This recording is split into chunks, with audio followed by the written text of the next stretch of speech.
Aba, iba rin kung makatingin ka. Crush mo siya, no? Panunukso ni Anjanette. Hindi Nagagapuhan lang ako sa kanya. Kaila ni Maya. Tumawa ng mahina si Anjanette. Aminin mo na kasi na may gusto ka kay Andrew. Gwapo naman kasi. Nangitim lang kasi dahil sa pagtatrabaho sa bukid. Sabi naman ni Anjanette. Napatango-tango na lamang si Maya. Andrew palang pangalan niya. Ani Maya sa sarili. Bago ka pa lang sa channel neto, ibang kwento ni Ate Jane, istorya mo, ikwento ko. Huwag kalimutang pindutin ang notification bell at subscribe button. Hindi may iwasang titigan ni Andrew ang relo na hawak niya. Ang sabi ni Madre Sonia, ang relong iyon ay alaala ng kanyang magulang. Hindi na nakagisna ni Andrew ang kanyang magulang.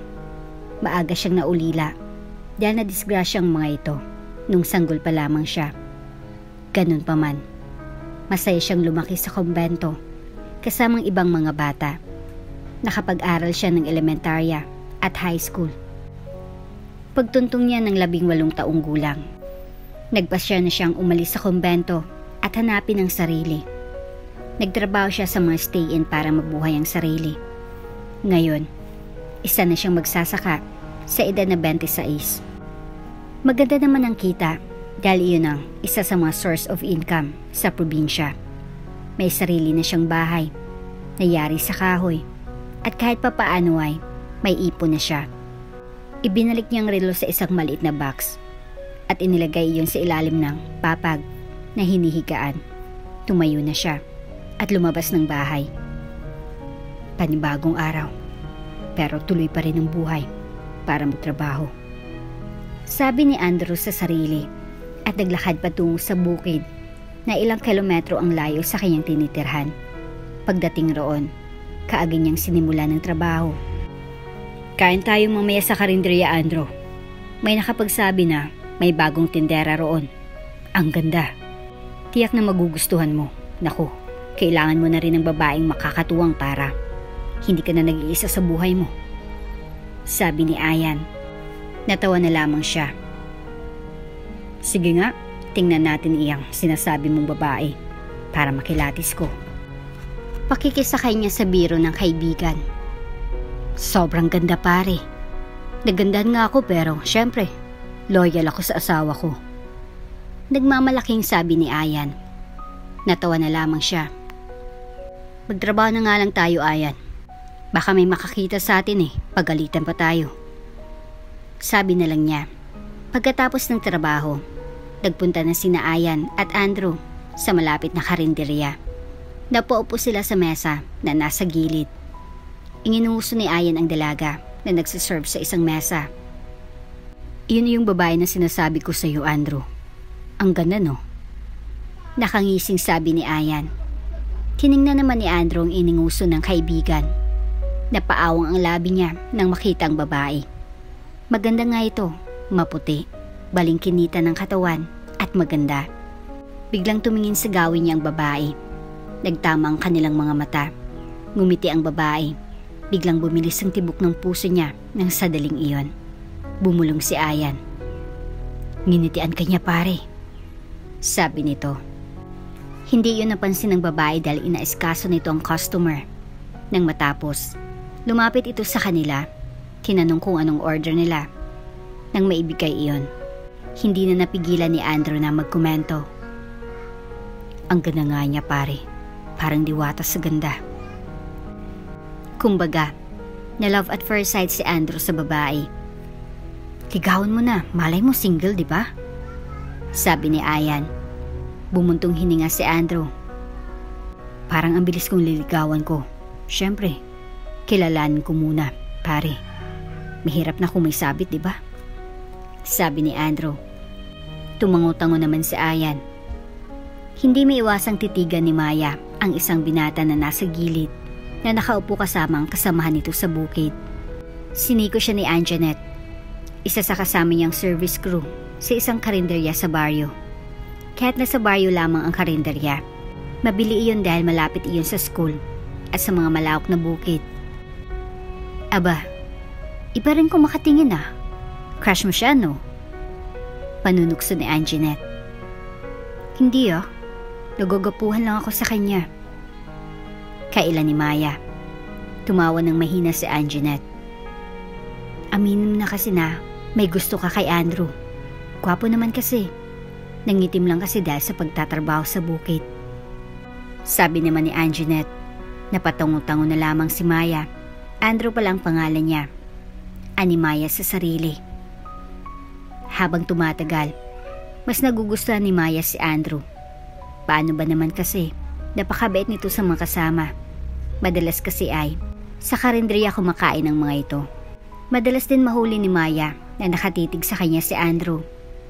Minsan naisip niya na baka may gusto sa kanya ang binata, pero ayaw niyang umasa hanggat hindi ito ang nagpapakita ng motibo sa kanya. Malay ba niya kung tumitingin lang ito sa kanya, di ba? Aba, madalas kong makita na nakatingin sa'yo si Andrew, Maya. Mukhang type ka niya. Biro ni Minerva na isa sa kasamahan din niya. Sumimangot siya. Alam kasi ng mga ito na may gusto siya kay Andrew. Ano ba kayo? Huwag niyo ngang bigyan ng kahulugan iyon. Malay mo napatingin lang siya sa akin, di ba? Pagdadahilan ni Maya. Natawa na lamang ang mga ito. 12:00 na pero wala pa sina Andrew. Mukhang hindi na sila ata dito kakain. Sabi ni Maya habang naghugas ng pinggan. Baka na-late lang sila. Uy, inaabangan niya si Andrew. Panunukso ni Anjanette na tinusok-tusok pa siya sa tagiliran. Natawa na lamang siya. Hindi na kailangan ni Maya na magkaila dahil talagang inaabangan niya ang mga ito. Napatingin sila sa entrance nang pumasok si Ayan. Naglakad dito palapit sa kanya. Hi Miss Maya. Mag-order sana kami ng maramihan. At pwede pakidala roon? Tanong ni Ayan. Tumango agad si Maya. Oo naman. Hintayin niyo na lang within 20 minutes. Okay lang ba? Tanong ng dalaga. Tumunga at nginitian siya ni Ayan.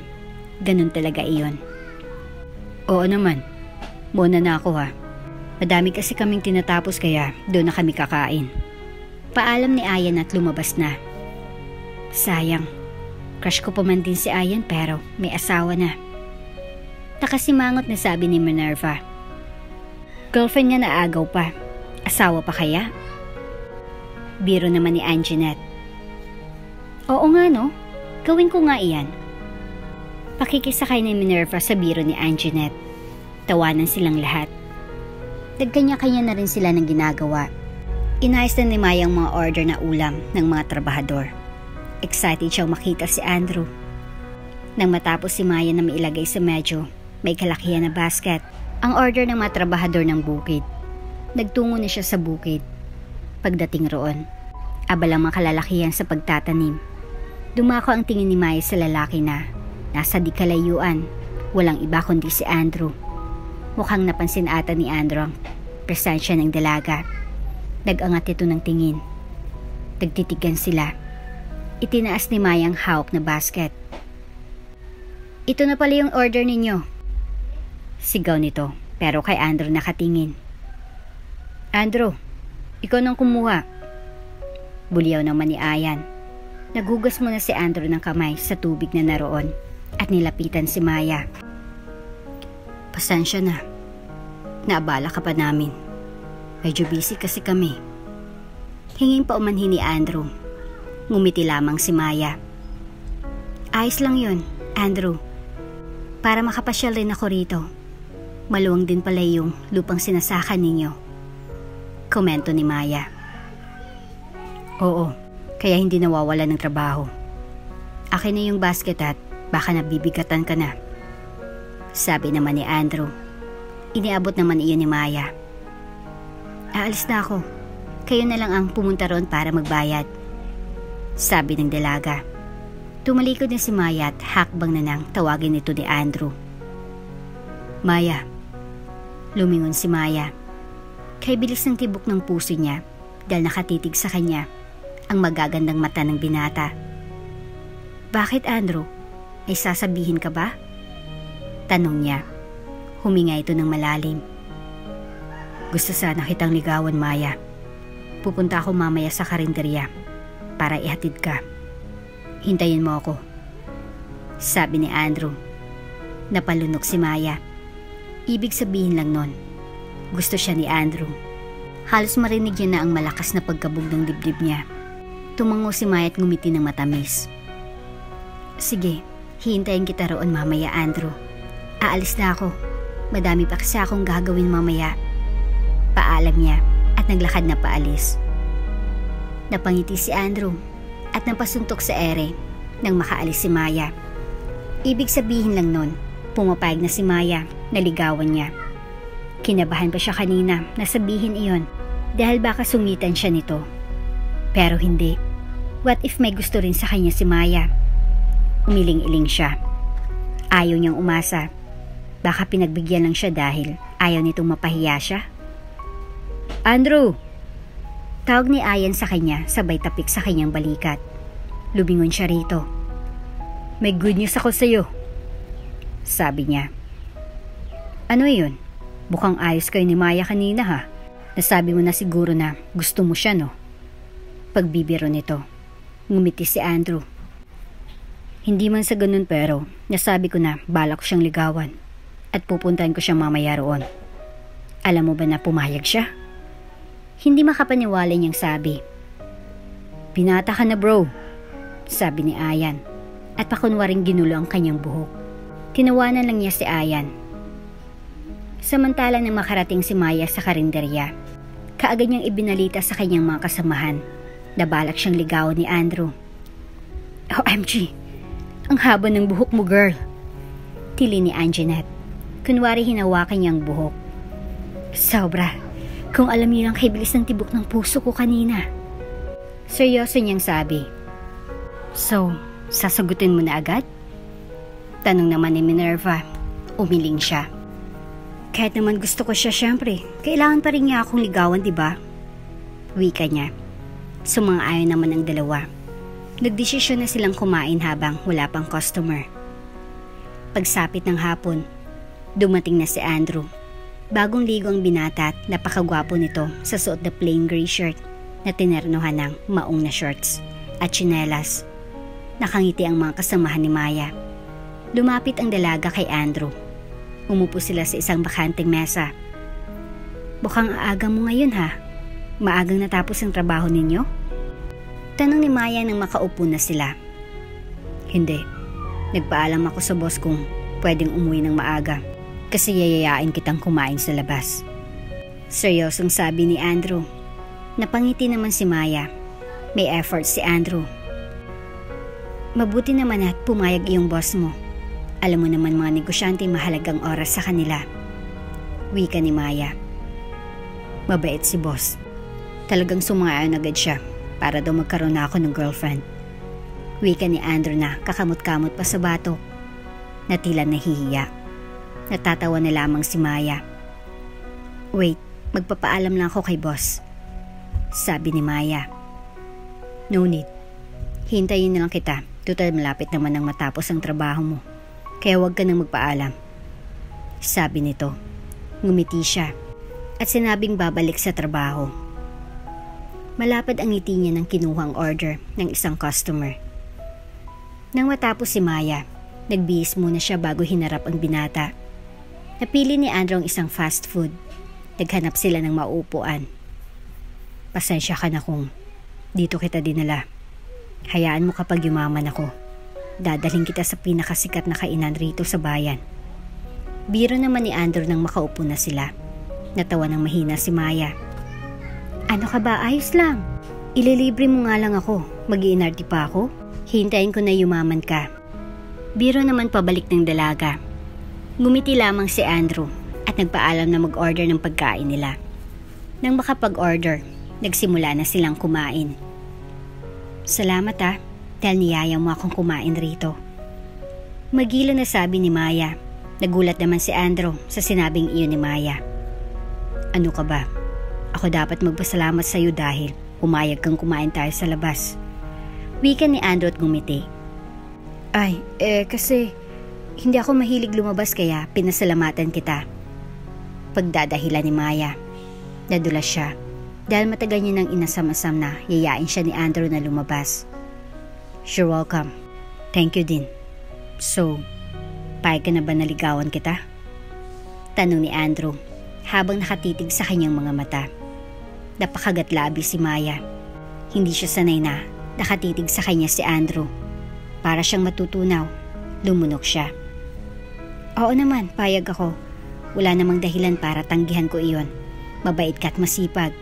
Idagdag na lang ang gwapo ka, kaya walang dahilan para hindi ako magpaligaw sa'yo." Tugon naman ni Maya. Napangisi si Andrew. "Nagogapuhan ka pala sa akin." Tukso ni Andrew. Namula ang pisngi ni Maya at nagbaba ng tingin. "Ano ba? Tutuksin mo ba ako o babawiin ko sinabi ko?" Kunwari na pang-aasar niyang sabi. Sorry, biro lang." Bawi naman agad ni Andrew. Huminga siya ng malalim at tiningnan ang binata na nasa pagkain na ang tingin. "Joke lang. Siyempre nakakagwapo ang pagiging masipag at ang kabutihan ng loob, di ba?" Sabi niya. Nag-angat ito ng tingin at tumango. "Parang ikaw, mas lalo kong gumanda dahil napakabait mo at napakasipag." Bawi naman ito. Nagngitian sila at ipinagpatuloy na ang pagkain. Nagsipag lalo si Andrew para kay Maya. Nag-ipon siya para kung sakali man na maging sila ay hindi nakakahiya kung yayain niya ito ng kasal. Naging porsigido si Andrew sa panliligaw kay Maya. Nariyan ang bibili niya ng pagkain. Bibigyan ng mga murang bulaklak. Nakita rin ni Andrew na hindi materialistiko si Maya. Masaya na ito sa kung ano man ang ibigay niya rito. Mas lalo niyang minahal ang dalaga. "Gusto mo bang pumunta sa bahay? Magluluto ako ng merienda natin," sabi ni Andrew ng hapon na iyon habang naglalakad-lakad sila ng dalaga. "Sure, gusto ko rin makita ang bahay mo," pagsang-ayon naman ni Maya. "Hindi naman kalakihan ng bahay ko, Maya. Kubo lang iyon pero bala ko rin ipaayos kapag may sapat ng ipon," sabi naman ng binata. "Ano ka ba, Andrew? Hindi naman ako maarte. Hindi rin ako mapanghusga kasi mahirap lang din naman kami. Sino ba ako para laitin kita?" Makahulugan na sabi ni Maya. Napatitig si Andrew sa dalaga. Wala talagang maipipintas kung ugali lang ang pag-uusapan. Napakamuunawain at napakabait ni Maya. "Salamat. Hindi ako nagkamali na ligawan kita, Maya. Napakaswerte ko kung sasagutin mo ako." Emosyonal na sabi ni Andrew. Hinawakan ni Maya ang mga kamay ni Andrew. "Kung hindi mo na itatanong, gusto kita, Andrew. Simula nung makita kita, nagka-crush na ako sa'yo.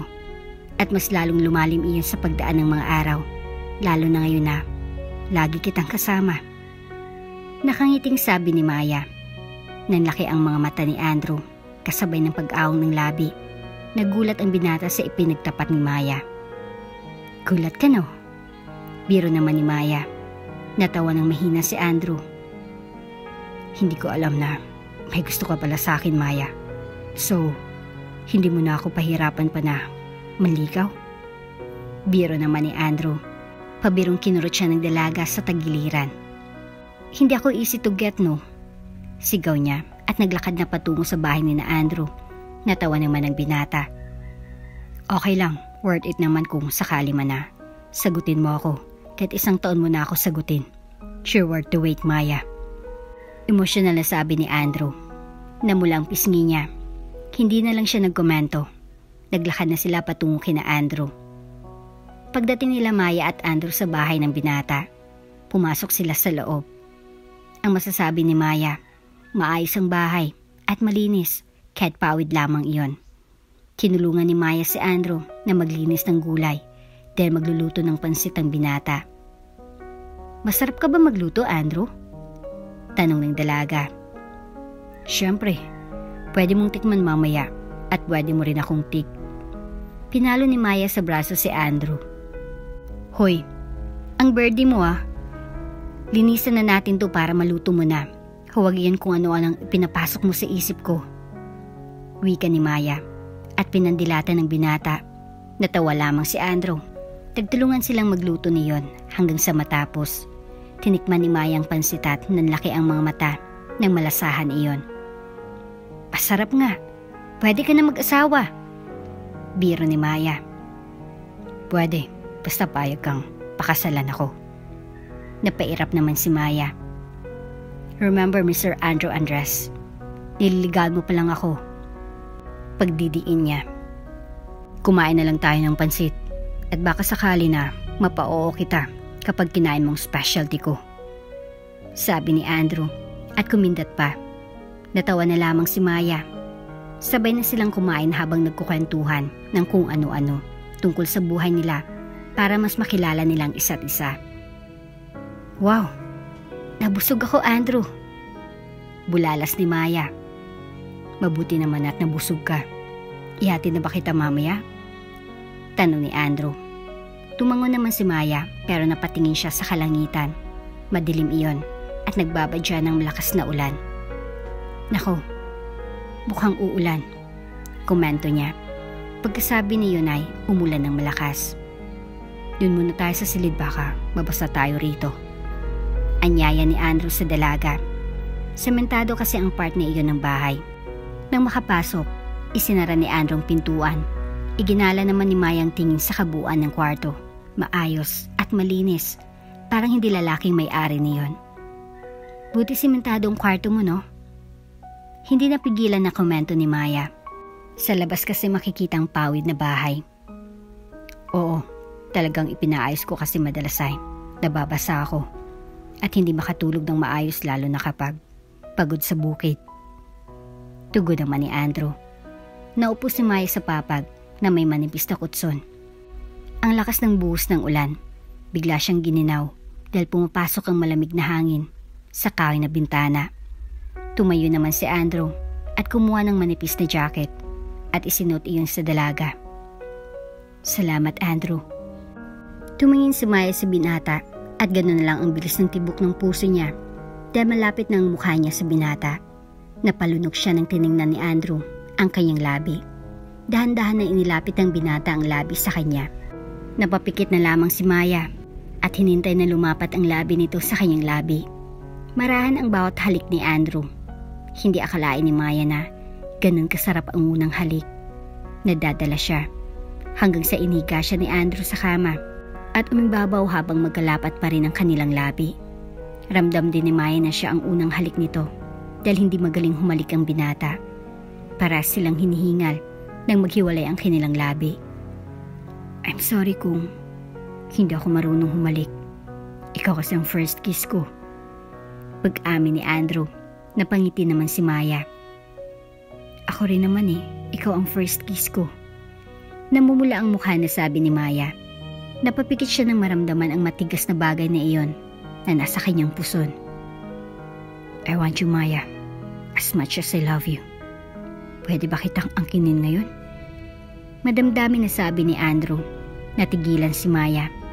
Handa na ba siyang isuko ang sarili sa lalaki? Pinakatitigan niya si Andrew. Makikita sa mukha nito ang kaseryosohan at gusto rin naman niya ibigay ang sarili sa lalaki dahil mahal niya ito. Tumango si Maya. Oo, Andrew, gusto ko. Angkinin mo ako ngayon. Pagsusumamo niya, makikitang panabik sa mga mata ni Andrew. Mabilis nitong hinalikan ng mapusok sa labi si Maya hanggang sa bumaba yun sa leeg nito. Nagtanggal na sila ng kanilang damit. Di naman ang isa't isa ang init ng kanilang katawan. Hanggang sa pag-iisahin ni Andrew ang kanilang katawan. Sumabay sa lakas na ulan ang nag-aalab nilang damdamin. Nang hapon na iyon, may nangyari sa kanila. Iyon ang hindi makakalimutan ng dalawa. Gabi na nang magising si Maya. Umuulan pa rin pero hindi na ganun kalakas ang buhos niyon.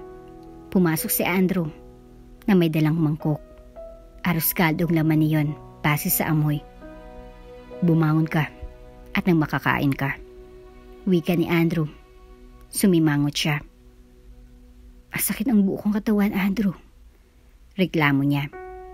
Nakita ang pag-alala sa mukha ng binata. Huminga ito ng malalim. Ayos lang, ano ka ba? Ginawa naman natin pareho kaya ayos lang. Tikman ko yung luto mo. Tiyak na madami naman akong kakainin. Nakangiti niyang sabi Kaaga naman na inabot ni Andrew ang mangkok sa kanya. Hindi na yun ganun kainit. Tinikman niya iyon. Napapikit siya ng malasahan ng arroz caldo. Napakasarap niyon. At nanood sa kanyang lalamunan. Ang sarap niyon. Ang sarap. Kailangan ko nang umuwi, Andrew, at baka mag-alalang magulang ko. Okay lang ba ihatid mo ako kahit sa sakayan lang ng tricycle? Tanong ni Maya. Mabuti naman at nagustuhan mo ang niluto ko. Hindi natin kailangan pumunta roon. Tinawagan ko na si Ayan. Siya na maghatid sa iyo sa bahay ninyo. Maya-maya narito na siya. Sabi naman ni Andrew. Huminga ito ng malalim. Salamat dahil ibinigay mo ang sarili mo sa akin, Maya. Please, marry me. Puno ng pagsuyo na sabi ni Andrew at may kinuha sa bulsa ng pantalon. Natakpan niya ang kanyang bibig para hindi mapasigaw. Nag-isip si Maya. Hindi niya na kailangan sagutin si Andrew dahil ang pagbigay niya sa sarili sa binata ay katunayan na sinasagot niya na ito. May nangyari sa atin, Maya, at ayaw kong maging bastos sa iyo. Pinapahalagan kita ngayon na inalok kita agad ng kasal. Kaya mo ba akong pakasalan kahit mahirap lang ako? Tanong ni Andrew. Lumunok si Maya at inilahad ang kamay sa binata. Oo, willing ako magpakasal sa iyo, Andrew. Mahirap ka man o mayaman. Hindi yun basihan para hindi kita pakasalan. Walang dahilan para tanggihan kong alok mo. Dahil mahal kita eh. Sabi niya. Masayang isinuot ni Andrew ang singsing sa kanyang palisingsingan. Pagkatapos niyon, hinalikan siya ni Andrew. Pagkatapos ng proposal, dumating si Ayan. Inihatid nila si Maya sa kanila para formal na ipaalam ng binata ang intensyon sa dalaga. Wala naman naging pagtutol sa magulang ni Maya dahil gusto siya ng mga ito. Itinakda na at pinag-usapan ang pag-iisang dibdib. Isang linggo ng kasal ni Maya at Andrew. Naninibago pa rin si Maya dahil Mrs. Andres na siya. Anong pakiramdam na may asawa na? Tanong naman ni Minerva sa kanya. Okay lang naman. Masaya dahil kasama mo ang taong pinakamamahal mo sa isang bubong at kasama mong tutupad ng pangarap ninyong dalawa.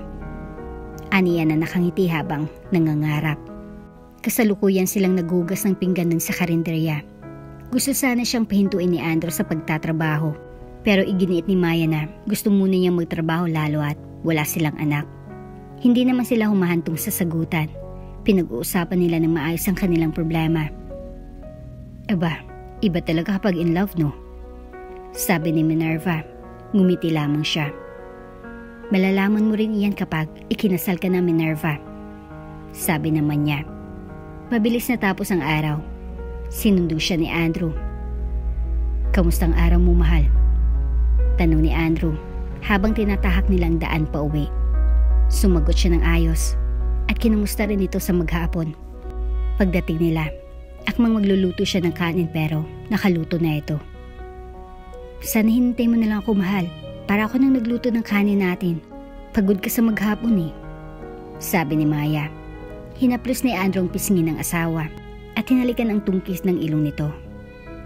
Ano ka ba, ayos lang iyon? Ikaw ang reyna ko, kaya wala kang gagawin at alam ko din na pagod ka. Dami yung customer eh. Sabi nito. Oo, totoo ang sinabi ni Andrew. Hindi sila nag-usap kanina dahil sobrang daming customer na asikasuhin.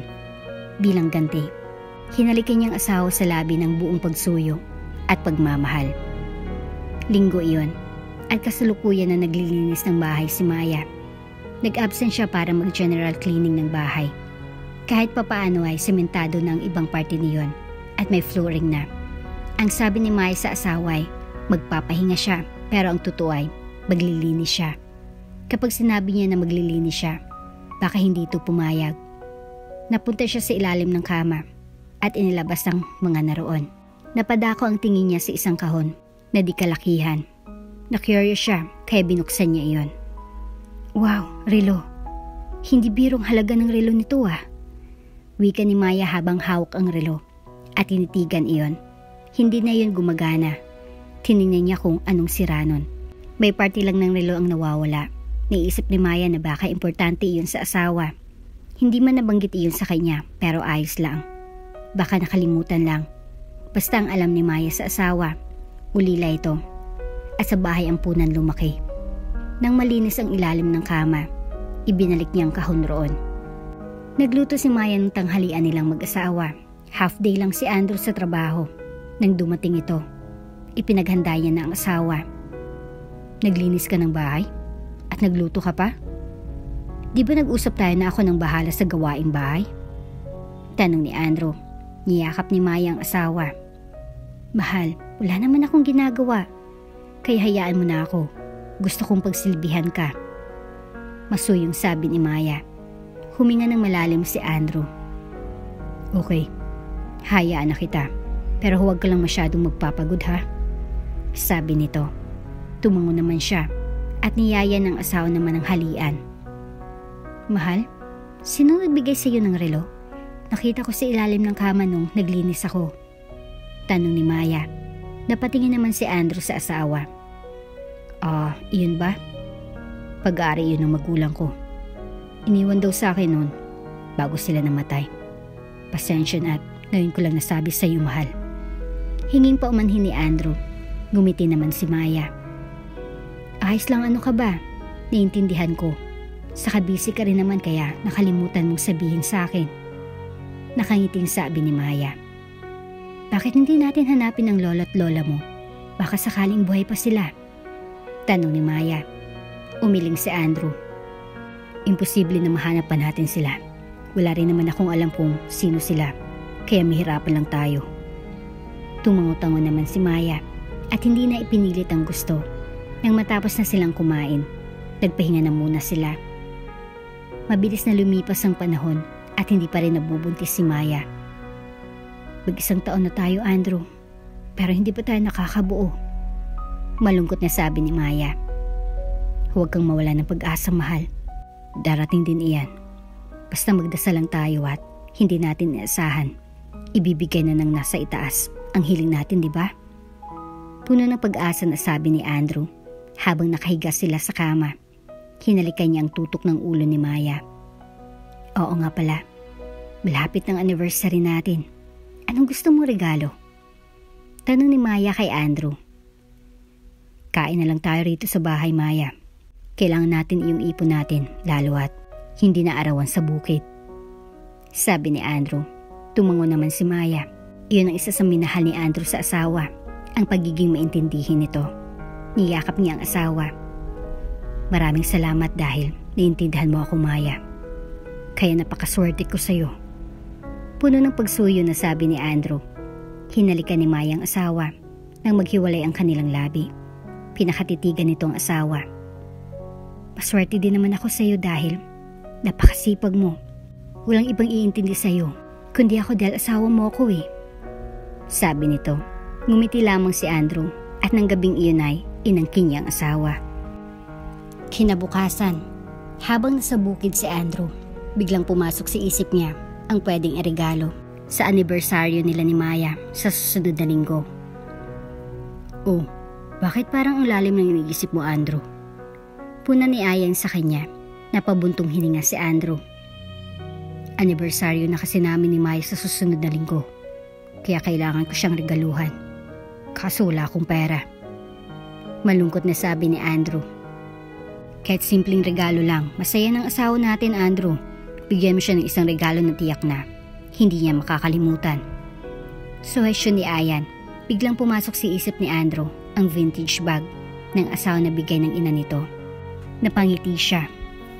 May niisip akong ireregalo sa kanya na hindi kailangan gumastos. Bukas ay anibersaryo ni na Andrew at Maya. Kinuha ni Andrew ang relo na nasa ilalim ng kama at inilagay sa kanyang sling bag. Alam niyang importante iyon sa kanya dahil alaala iyon ng kanyang magulang. Pero mas mahalaga si Maya dahil itong asawa niya. Matagal naman nang patay ang magulang niya at hindi niya kinalakhan. Nasa trabaho si Maya at siya naman ay nasa bahay lang. Kaagad na nagtungo si Andrew sa nagre-repair ng relo na bumibili rin ng sirang relo. Lumapit siya sa isang lalaki na nasa gilid ng palengke. Kuya, ibebenta ko sana itong relo ko. Sa tingin mo magkanong halaga nito? Tanong ni Andrew saka inabot ang relo sa lalaki. Kinuha naman iyon ng lalaki at tinitigan hanggang sa manlaki ang mga mata nito. Naku sir, malaki po ang halaga nito. Okay lang ba kung 15,000 ko bilhin? Tanong nito. Napaawang ang labi niya. Hindi akalain ni Andrew na ganun pala kalaki ang halaga ng relo.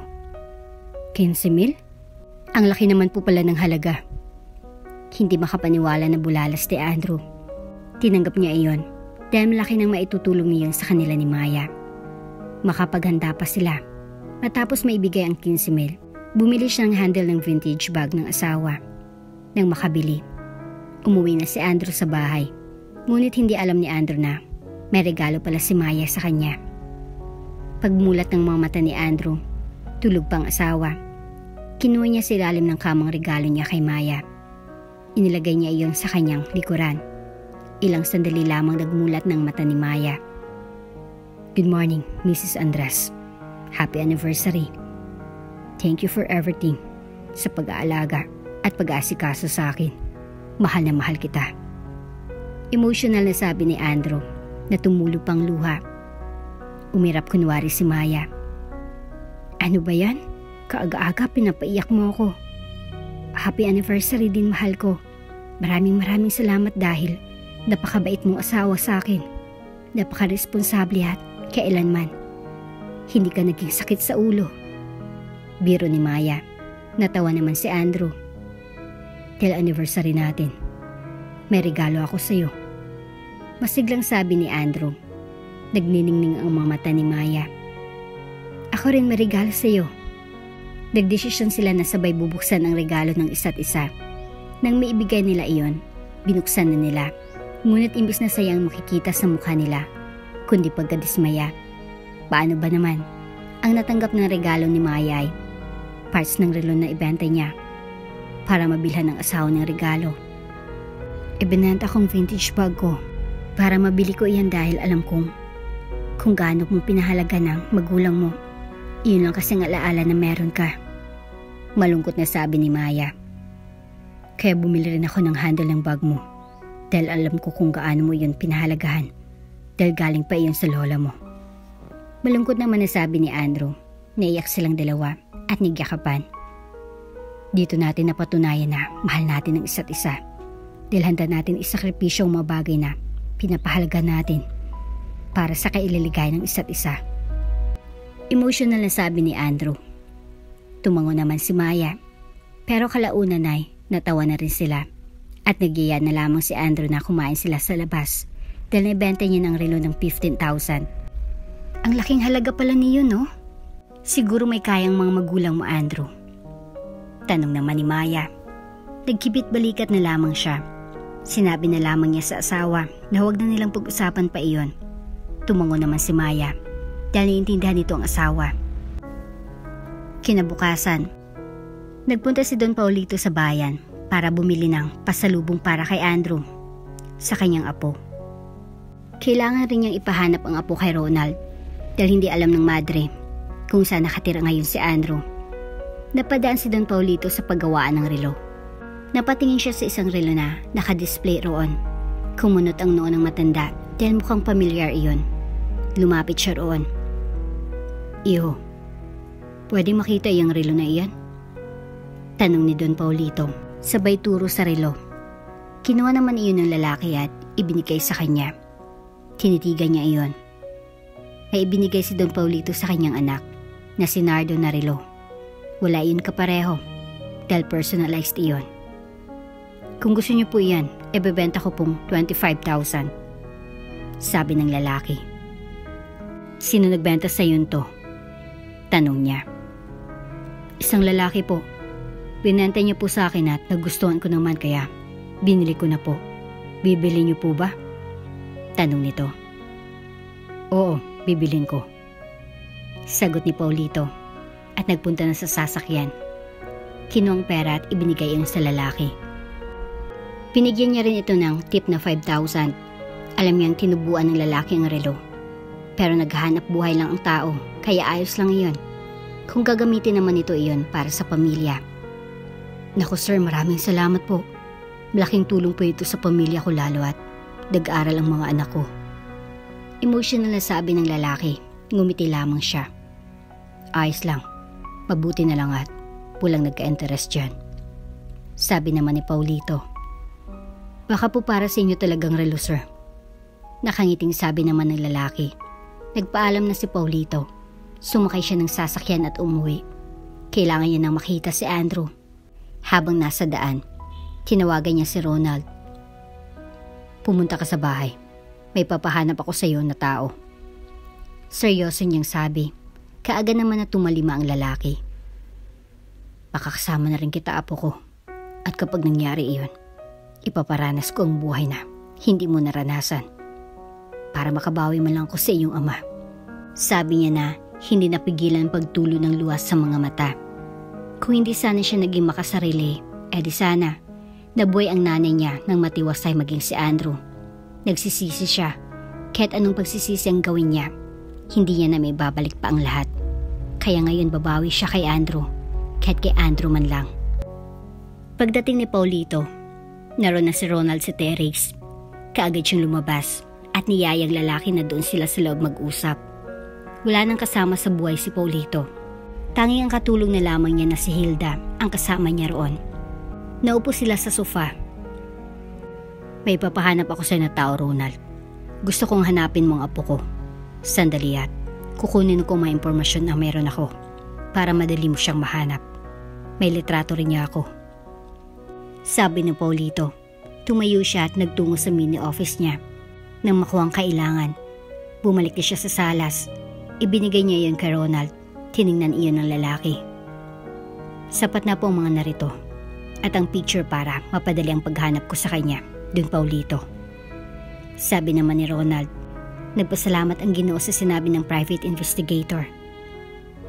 Sa kabilang banda naman, kina Andrew at Maya, 2 buwan nang hindi dinadatnan si Maya at malakas ang kutob niya na baka buntis siya. Bumili siya ng pregnancy test at sinubukan iyon. Ganun na lamang ang sayang naramdaman niya nang may lumitaw na 2 pulang guhit roon. Kailangan malaman ito ni Andrew pag uwi niya. Sabi niya sa sarili habang matamis na nakangiti. Dahil sa tuwang naramdaman, nag-ayos siya ng bahay. Tanghali iyon nang dumating si Andrew. Ilang araw na hindi pumapasok si Maya sa karinderya dahil masama ang pakiramdam niya. Iyon pala'y dahil buntis siya. Sinalubong niya ng halik ang asawa. Kamustang trabaho sa bukid, mahal? Malambing na tanong ni Maya. Mabilis naman siya binigyan ng halik sa labi ni Andrew. Okay lang naman, mahal. Siyempre, nakakapagod pero kapag umuwi ako at nakikita kita, nawawala iyon. Alam mo naman na ikaw ang inspirasyon ko sa mga ginagawa ko. Madamdamin na sabi ni Andrew. Ngumiti ng malapad si Maya. Ngayon, hindi lang ako magiging inspirasyon mo. May isa ka pang magiging inspirasyon para magsikap at magsipag sa trabaho. Nakangiti niyang sabi. Matagal bago na proseso iyon sa isip ni Andrew. Hanggang sa mapagtanto nito ang ibig niyang sabihin. Nalalaki ang mga mata nito na napatitig sa kanya at sa kanyang tiyan. Hinawakan ng asawa iyon. Ibig mong sabihin buntis ka? Hindi makapaniwala na tanong ni Andrew. Tumango-tango siya.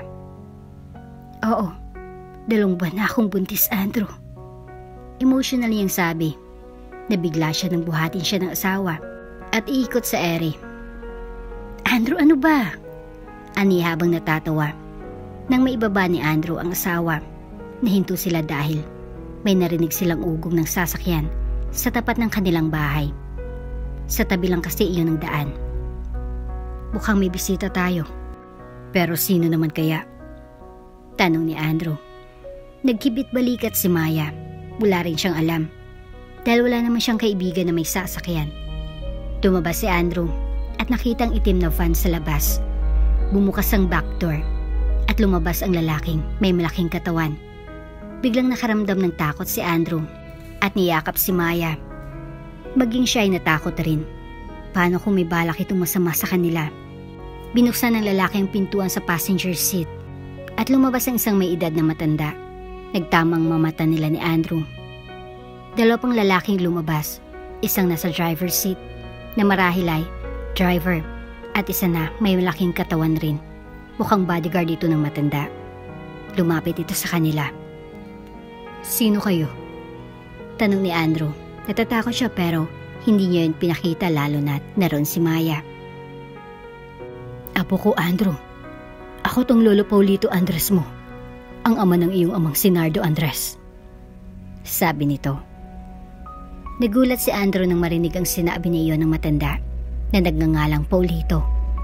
Hindi niya alam ang pangalan ng kanyang ama dahil hindi naman niya ito kinalakihan na kasama. Hindi siya nakapagsalita. "Alam kong nagulat ka, apo. Sandali, may papakita ko sa iyo," sabi ng matanda. "Pasok muna kayo sa loob, tatay. Hindi naman namin kayo kilala pero mas mabuti na nasa loob tayo mag-usap," sabi ni Maya ng makabawi. Ngumiti at sumang-ayon na lang din si Andrew.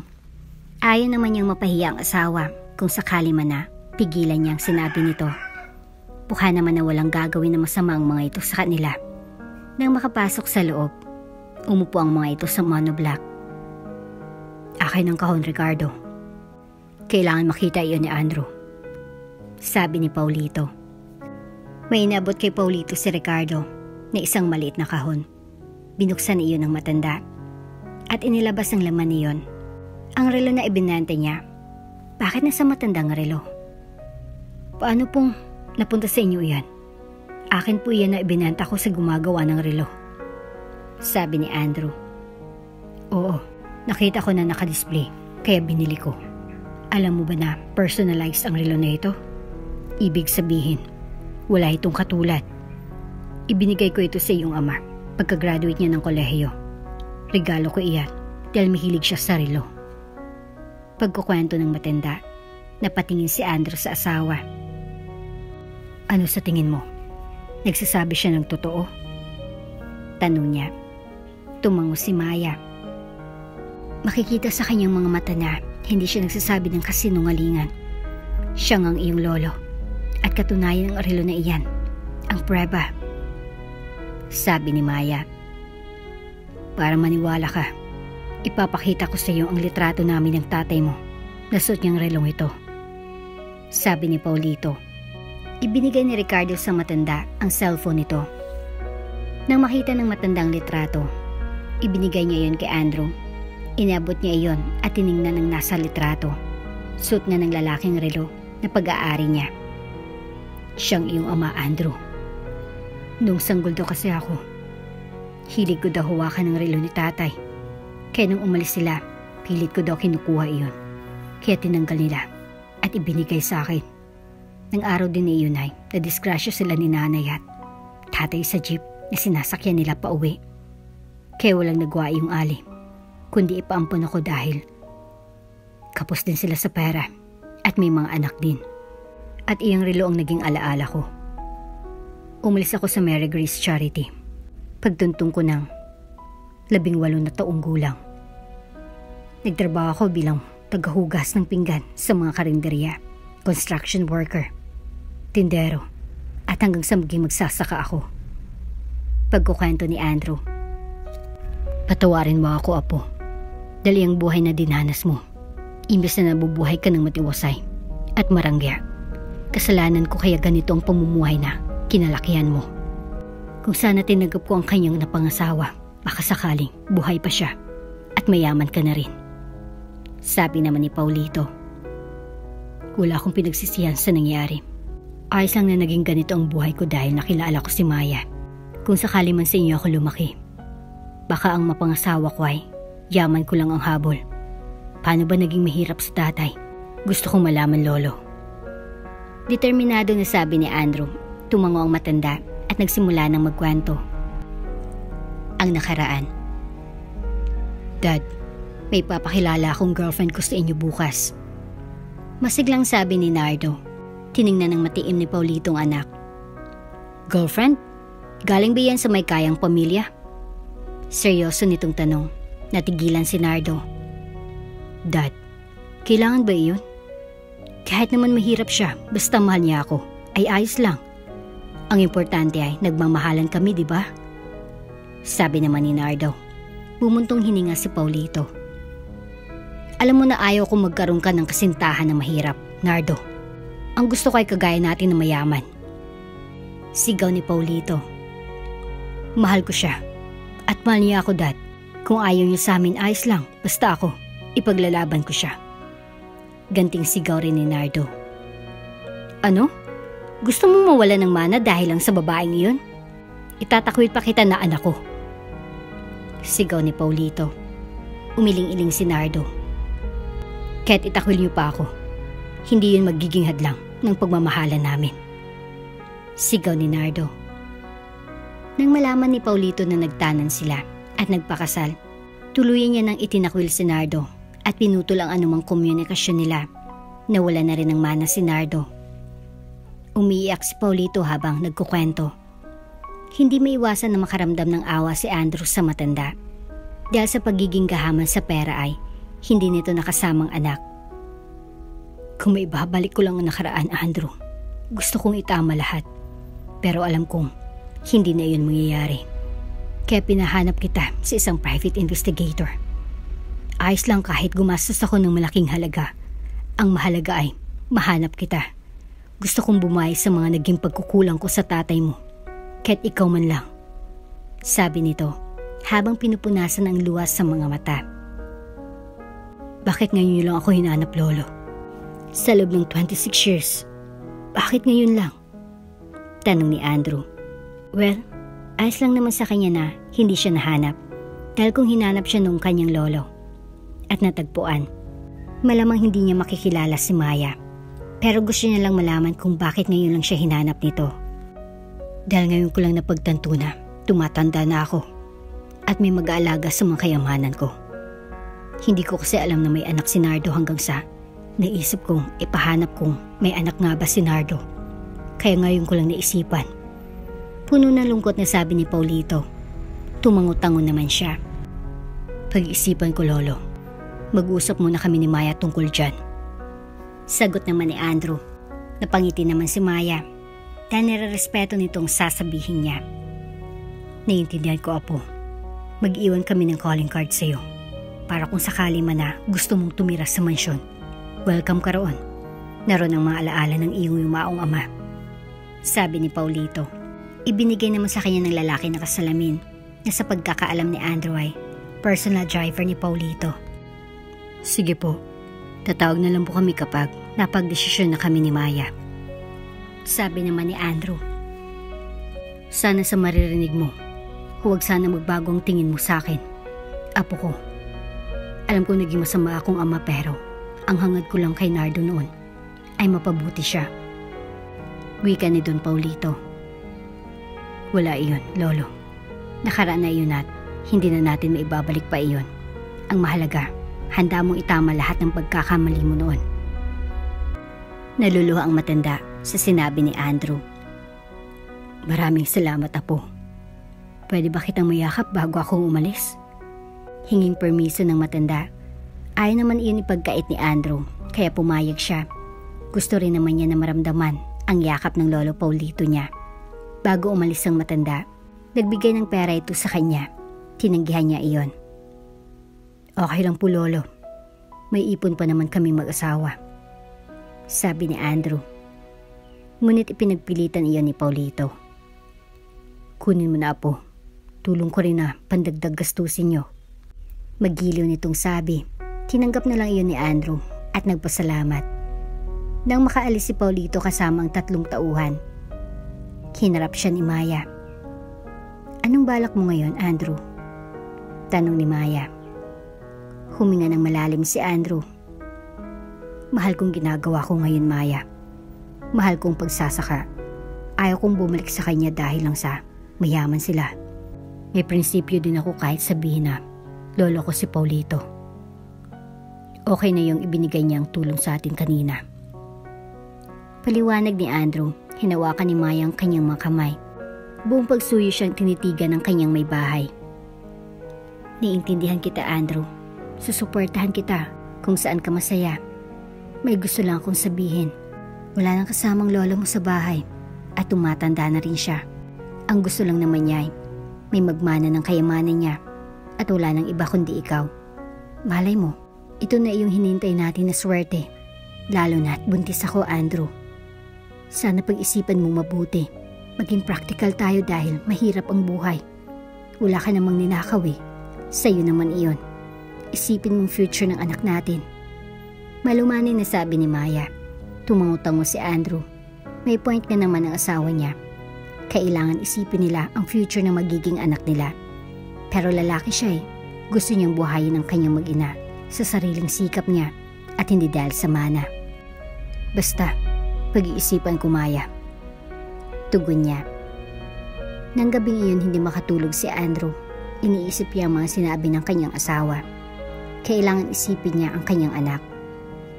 Saka na muna iyon. Ayos pa naman ang kita ko sa pagsasaka.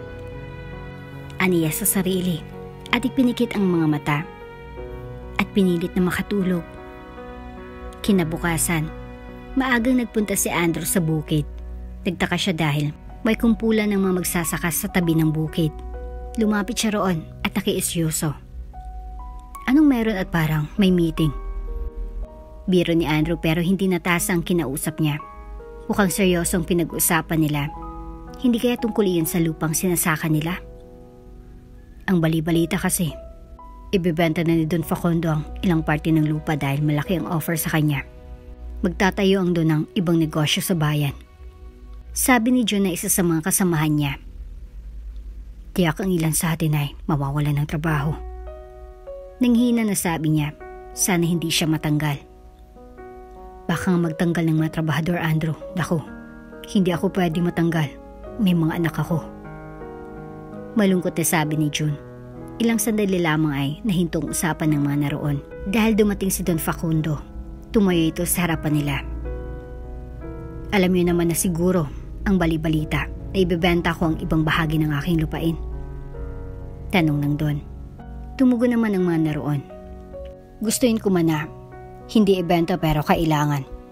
Malaking alok nila sa akin na pera kaya tinanggap ko. Kaya dahil doon, magbabawas ako ng tao at narito ang mga tatanggalin ko. Pasensya na kayo. Madami pa naman trabaho dyan na a-applyan. Sabi ni Don Facundo. Ibinigay nito kay Luis ang papel. Binasa iyon isa-isa. Ganun lang ang kabang nararamdaman ni Andrew na baka isa siya sa matatanggal. Natuwa sila ni June dahil hindi sila natanggal. Nalungkot ang mga naroon pero masaya pa rin sila dahil may trabaho si na Andrew kasamang hindi natanggal. May trabaho din kayong makikita. Sabi naman ng pinakamatanda sa kanila sa mga natanggal na trabahador. Nagsimula na silang magtrabaho. Ang akala nila ay ayos lang ang lahat, ngunit hindi pala dahil kinabukasan. May masamang balita silang natanggap. 4 na araw na lang ang pasok natin sa loob ng 1 linggo. Hindi makapaniwala na sabi ni June. Nanghina si Andrew nun. Kailangan niya ng ipon para sa panganganak ni Maya. Hindi na rin niya pinayagan ang asawa na magtrabaho. Dahil ayaw niya itong mapagod. Hindi pwede na ganun ang pasok niya. Walang matitira sa kanila. Grabe naman. Paano ng pamilya natin ngayon? Tanong ni Ben. Nang makauwi si Andrew, ibinalita niya iyon kay Maya. Anong balak mo ngayon? Tanong ni Maya. Hindi na nila naungkat pang inalok ni Don Paulito sa pagtira nila sa bahay nito. Maghanap ako ng extra income kahit sa bayan. Sabi naman ni Andrew. Tumango naman si Maya. Kaya mo yan, Andrew. Nandito lang ako para sa iyo. Nakangiting sabi ni Andrew. Hinalikan ni Andrew sa tutok ng buhok ang asawa. Sobrang napakaswerte niya kay Maya. Kasalukuyan na nagkakalkal ng damit si Andrew ng umagang iyon. Nang may malaglag mula sa jacket niya na nakasabi sa pintuan ng lumang aparador. Iyon iyong calling card na ibinigay sa kanila ni Don Paulito. Pinulot iyon ni Andrew hanggang sa may maisip siya. Kailangan ko nang tanggapin ang alok ni Lolo sa akin. Tama nga naman ang sinabi ni Maya na wala akong ninakaw. Dahil binabalikan ko lang kung anong pag-aari ko. Sabi niya sa sarili. Niisip rin ni Andrew na kailangan nila iyon, lalo at malit ng kita niya sa pagsasaka. Inilagay niya sa bulsa ang calling card. Matapos makapagbihis, lumabas siya ng silid. At pinuntahan ng asawa na kasalukuyang naglilinis ng kusina. Huwag kang magpapagod masyado, mahal. Alagaan mo si baby. Paalala niya sa asawa nang makalapit dito at yakapin niya sa bewang. Humarap si Maya. Oo naman mahal, hindi ko yun makakalimutan. Mag-iingat ka sa trabaho mo. Paalala naman ni Maya sa kanya. Oo naman, hindi ako magpapagod. Siyempre, ayaw ko mag-alalang reyna ko, di ba? Biro niya. Natawa naman si Maya. Pagkatapos kong magtrabaho, diretso ako kay Lolo Paulito, mahal. Aniya at nagulat si Maya. Tinatanggap mo ng alok niya? Gulat na sabi ni Maya. Ngumiti siya at hinalikan ng mabilis sa labi ang asawa. Kailangan mahal, humihina ng pagsasaka at baka mawalan ako ng trabaho. Hindi pwede pride ang pairalin ko ngayon dahil pamilya akong nakasalalay rito. Kayo ni baby. Sabi mo nga, wala akong ninakaw at babalikan ko kung ano ang akin. Gusto ko kayong mabigyan ng magandang buhay ni baby.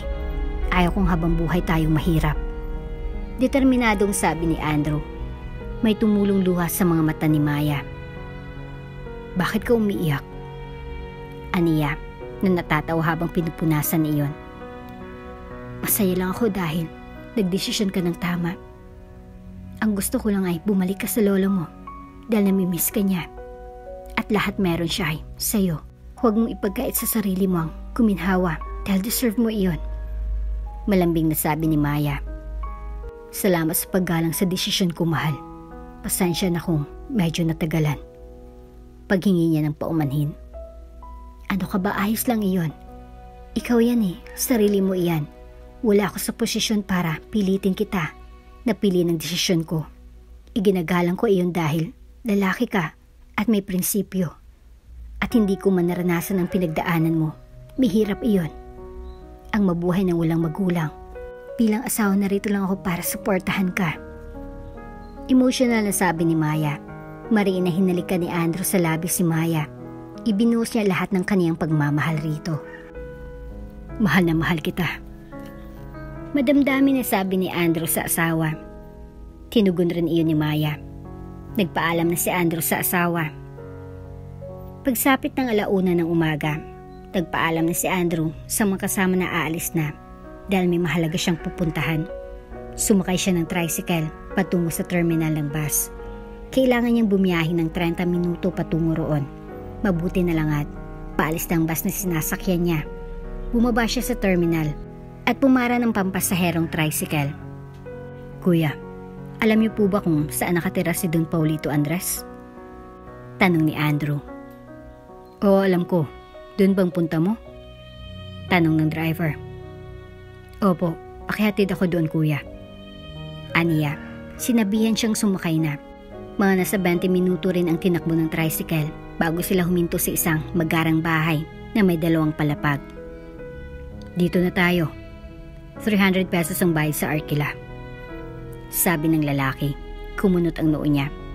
Parang ang laki naman ata ng singil ng lalaki. Hindi pwede kuya, 150 lang dapat iyon. Sobra naman ang patong ninyo. Hindi naman malaki ang kita ko. Sabi niya, baka sakali na pumayag ito. Hindi porket hindi siya taga roon ay kukutungan na siya. Iyon ang singil namin rito. Ibibigay mo, i-report kita. Ikaw na nga itong sumakay. Ikaw pang magre-reklamo. Bakit masasakayan mo ba yung 200 pesos? Mahal ng gasolina. Sigaw nito. Akmang magsasalita pa sana siya nang may mag-abot ng 500 rito. O hayan, huwag ka nang sumigaw. Masyado ka mahal sumingil. Gusto mo isumbong kita? Baka mas mawalan ka ng pagkakakitaan. Huwag mong sisigaw ng apo ko. Natigilan si Andrew. Boses iyon ng lolo Paulito niya. Bahagyang natakot ang driver. Pasensya na po Don Paulito. Hindi ko po alam na apo niyo pala siya. Lumingon sa kanyang driver at humingi ng tawad. Saka mabilis na pinaharurot ang sasakyang paalis. Huminga ng malalim ang matandang Ginoo. Mukhang napunta ka sa buraot na driver. Pagpasensyahan mo na. Ganun talaga sila. Kapag may hindi familiar na mukha, sinisingil nila ng malaki. Paliwanag ni Don Paulito. Kahit na, hindi pa rin pwede iyon. Lalo nakita naman niya na hindi ako mayaman. Mahalaga din po kasi sa akin ang pera dahil mahirap kitain iyon. Sabi ni Andrew. Sumang-ayon naman si Paulito sa kanya. Halika, pasok ka sa loob. para makapag-merienda at makapagpananghalian ka. Bakit hindi mo kasamang asawa mo para nakapasyal siya rito? Tanong ni Don Paulito at nauna nang naglakad patungo sa bahay. Sumunod naman si Andrew rito. Medyo malaki rin kasi ang kaniyang tiyan, Lolo. At ayaw ko siyang mapagod sa biyahe. Doon na lamang siya sa bahay. Paliwanag ni Andrew, minsan ay lumalabas sila ng asawa para kumain at mag-grocery kapag may budget. Tumatango si Paulito. Nang makapasok sa loob ng bahay, naupo sila sa sofa. Inutusan naman ni Paulito ang katulong na maghanda ng merienda. Kaagad naman iyong sumunod. Bakit ka napadalo rito, Andrew? Gusto mo ba akong bisitahin o tinatanggap mo ng alok ko? Tanong ng matanda. Pareho po, Lolo. Siyempre, gusto ko rin kayong makita. Nitong mga nakarang araw, huminang sakahan. At 5 araw na lang ang pasok namin sa 1 linggo. Baka mabawasan pa kami dahil may balak pa atang ibenta ni Don Facundo ang ibang parte ng lupain. Sabi niya. Ngumiti si Paulito. Alam mo ba kung sinong bumili doon? Tanong ng matanda. Umiling siya at sinabi na wala siyang alam dahil wala naman binanggit si Facundo. Akong bumili noon, Andrew. Pinili ko yun para sa inyo ng asawa mo. Bahala ko sanang bumisita sa inyo bukas para ibigay ang mapapeles niyon dahil sa inyo na nakapangalan ang lupa. Naisip ko na baka wala kang balak tanggapin ang alok ko kaya gusto ko magkaroon kayo ng kabuhayan ng asawa mo. Lalo't buntis siya. Nanlaki ang mga mata ni Andrew. Hindi niya akalain na gagawin iyon ng Lolo Paulito. Oh, bakit parang nagulat ka? Tanong ng matanda na natatawa. Hindi lang po ako makapaniwala na binili niyo iyon para sa amin. Naawa ko sa mga kasamaan ko na nawala ng trabaho. Malungkot na sabi ni Andrew. Pwede mo naman sila ulit kunin kapag nag-umpisa ka ng tamnan iyon. Maraming salamat, Lolo. Malaking tulong po iyon sa amin. Napangunahan lang po ako ng pride ko kaya hindi ko agad tinanggap ang alok ninyo. Pero napagtanto ko na kailangan ko rin tanggapin dahil maliit na lang ang kita ko at buntis pang asawa ko. Ayaw ko naman na lumaki ang anak ko na hindi ko na ibibigay ang pangangailangan niya. Magiliw na sabi ni Andrew. Hinawakan ng matanda ang kanyang kamay. Hindi mo naman ibinababa ang pride mo, Apo. Iyo ito eh. Lahat ng meron ako, ikaw magmamana. Dahil ikaw lang bukod tanging kamag-anak ko. Muling nagpasalamat si Andrew. Pagdating ng merienda, magkasalo silang kinain iyon. Nag-usap ng tungkol sa kanilang nakaraan at iba pa. Inilibot din siya ng matanda sa bahay. Sobrang ganda niyon. Dito ba kayo titira ni Maya, Apo? Tanong ni Paulito. Tumango siya. Opo. Dito na lang po. Ipapasuyo ko na lang ang lupa kay June. Isa siya sa mga kaibigan kong gusto niya maging kanang kamay ko. By next week, sisimulan ko ng pagpapatanim roon. Masaya ako dahil makakatulong ako sa mga kapwa kong magsasaka. Hindi lang kasi yun ang pag-aari ng lolo niya. Maging ang 4 na ektarya sa tabi niyon ang pag-aari ng isang negosyante ay binili ni Paulito. Hindi na kasi yun naasikaso ng may-ari dahil nasa ibang bansa na. Kaya ang lupang iyon ay pag-aari na niya. Napangiti si Andrew dahil yun ang simula ng pagbabago ng buhay niya. Hapon na nang magpasya si Andrew na umuwi at baka hinintay na siya ng asawa. Pagdating roon, kaagad na ibinalita ng lalaking magandang balita sa asawa. Maya, may maganda akong balita sa iyo. Sabi niya nang makitang asawa na nagluluto. Nilapitan niya si Maya at niyakap. At ano naman ang magandang balita mo? Tanong naman ni Maya at hinarap ang asawa. Yung lupa pala na ibinenta ni Don Facundo ay binili ni Lolo. At ipinangalan niya iyon sa akin. Tiyak ng future ng anak natin. At future nating dalawa. Emotional na sabi ni Andrew. Maging si Maya ay masaya rin sa magandang balita. Mabuti na lang at ikaw ang napangasawa ko. Dahil kung hindi baka habang buhay akong magiging mahirap. Biro ni Maya na kinatawa naman ni Andrew. Pinisil ni Andrew ang ilong ng asawa. Tatrabahuin ko yun para worth it ang pagbili ni Lolo sa lupa. At nasa akin ang mga papeles na nasa pangalan ko ng lupa. Bukas, pwede ko na itong simulan. Kakausapin ko pa si June para maging katuwang ko sa pamamalakad sa lupain. Sabi ni Andrew. Pinakatitigan siya ni Maya. Proud na proud ako sa iyo, mahal ko. Ngumiti lamang siya. Doon na rin tayo titira next week, pwede ba? Yun kasing gusto ni Lolo at syempre, gusto ko rin doon tumira. Sabi ni Andrew. Tumango naman si Maya. Oo naman, payag ako. Excited na sabi ni Maya. Nang gabing iyon masaya silang nagsalo ng kanilang hapunan. Dahil sa mga susunod na araw ay magbabago ng kanilang buhay. Kinabukasan, hindi na pumasok si Andrew. Nagpunta siya sa bahay ni June para kausapin na maging kanang kamay niya. Mabuti na lang at nadatnan niyang kaibigan roon. Oh, Andrew, napabisita ka? Tanong nito nang makita siya. Pinapasok naman siya ng kaibigan sa loob. Hindi ka ba pupunta sa bukid? Wala kang trabaho? Tanong niya.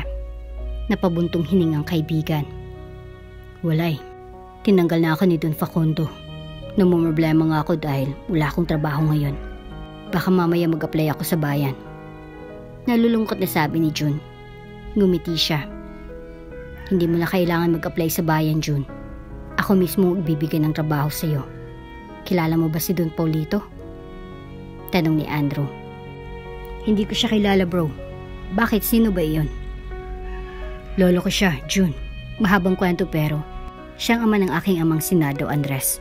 Itinakwil si tatay ni Lolo dahil nagmahal siya ng mahirap na babae. Hinanap ako ni Lolo at ngayon nagtagpo na kami. Emotional na sabi ni Andrew. Alam din kasi ni June ang kanyang nakaraan. Masaya ako para sa iyo, bro. Naghirap ka man at least ngayon, giginhawa ka na. Puno ng sinseridad na sabi ni June. Salamat, June. Iyong trabaho na sinasabi ko pala ay magiging kanang kami kita sa lupain na binili ni Lolo. Iyong lupa na binenta ni Don Facundo.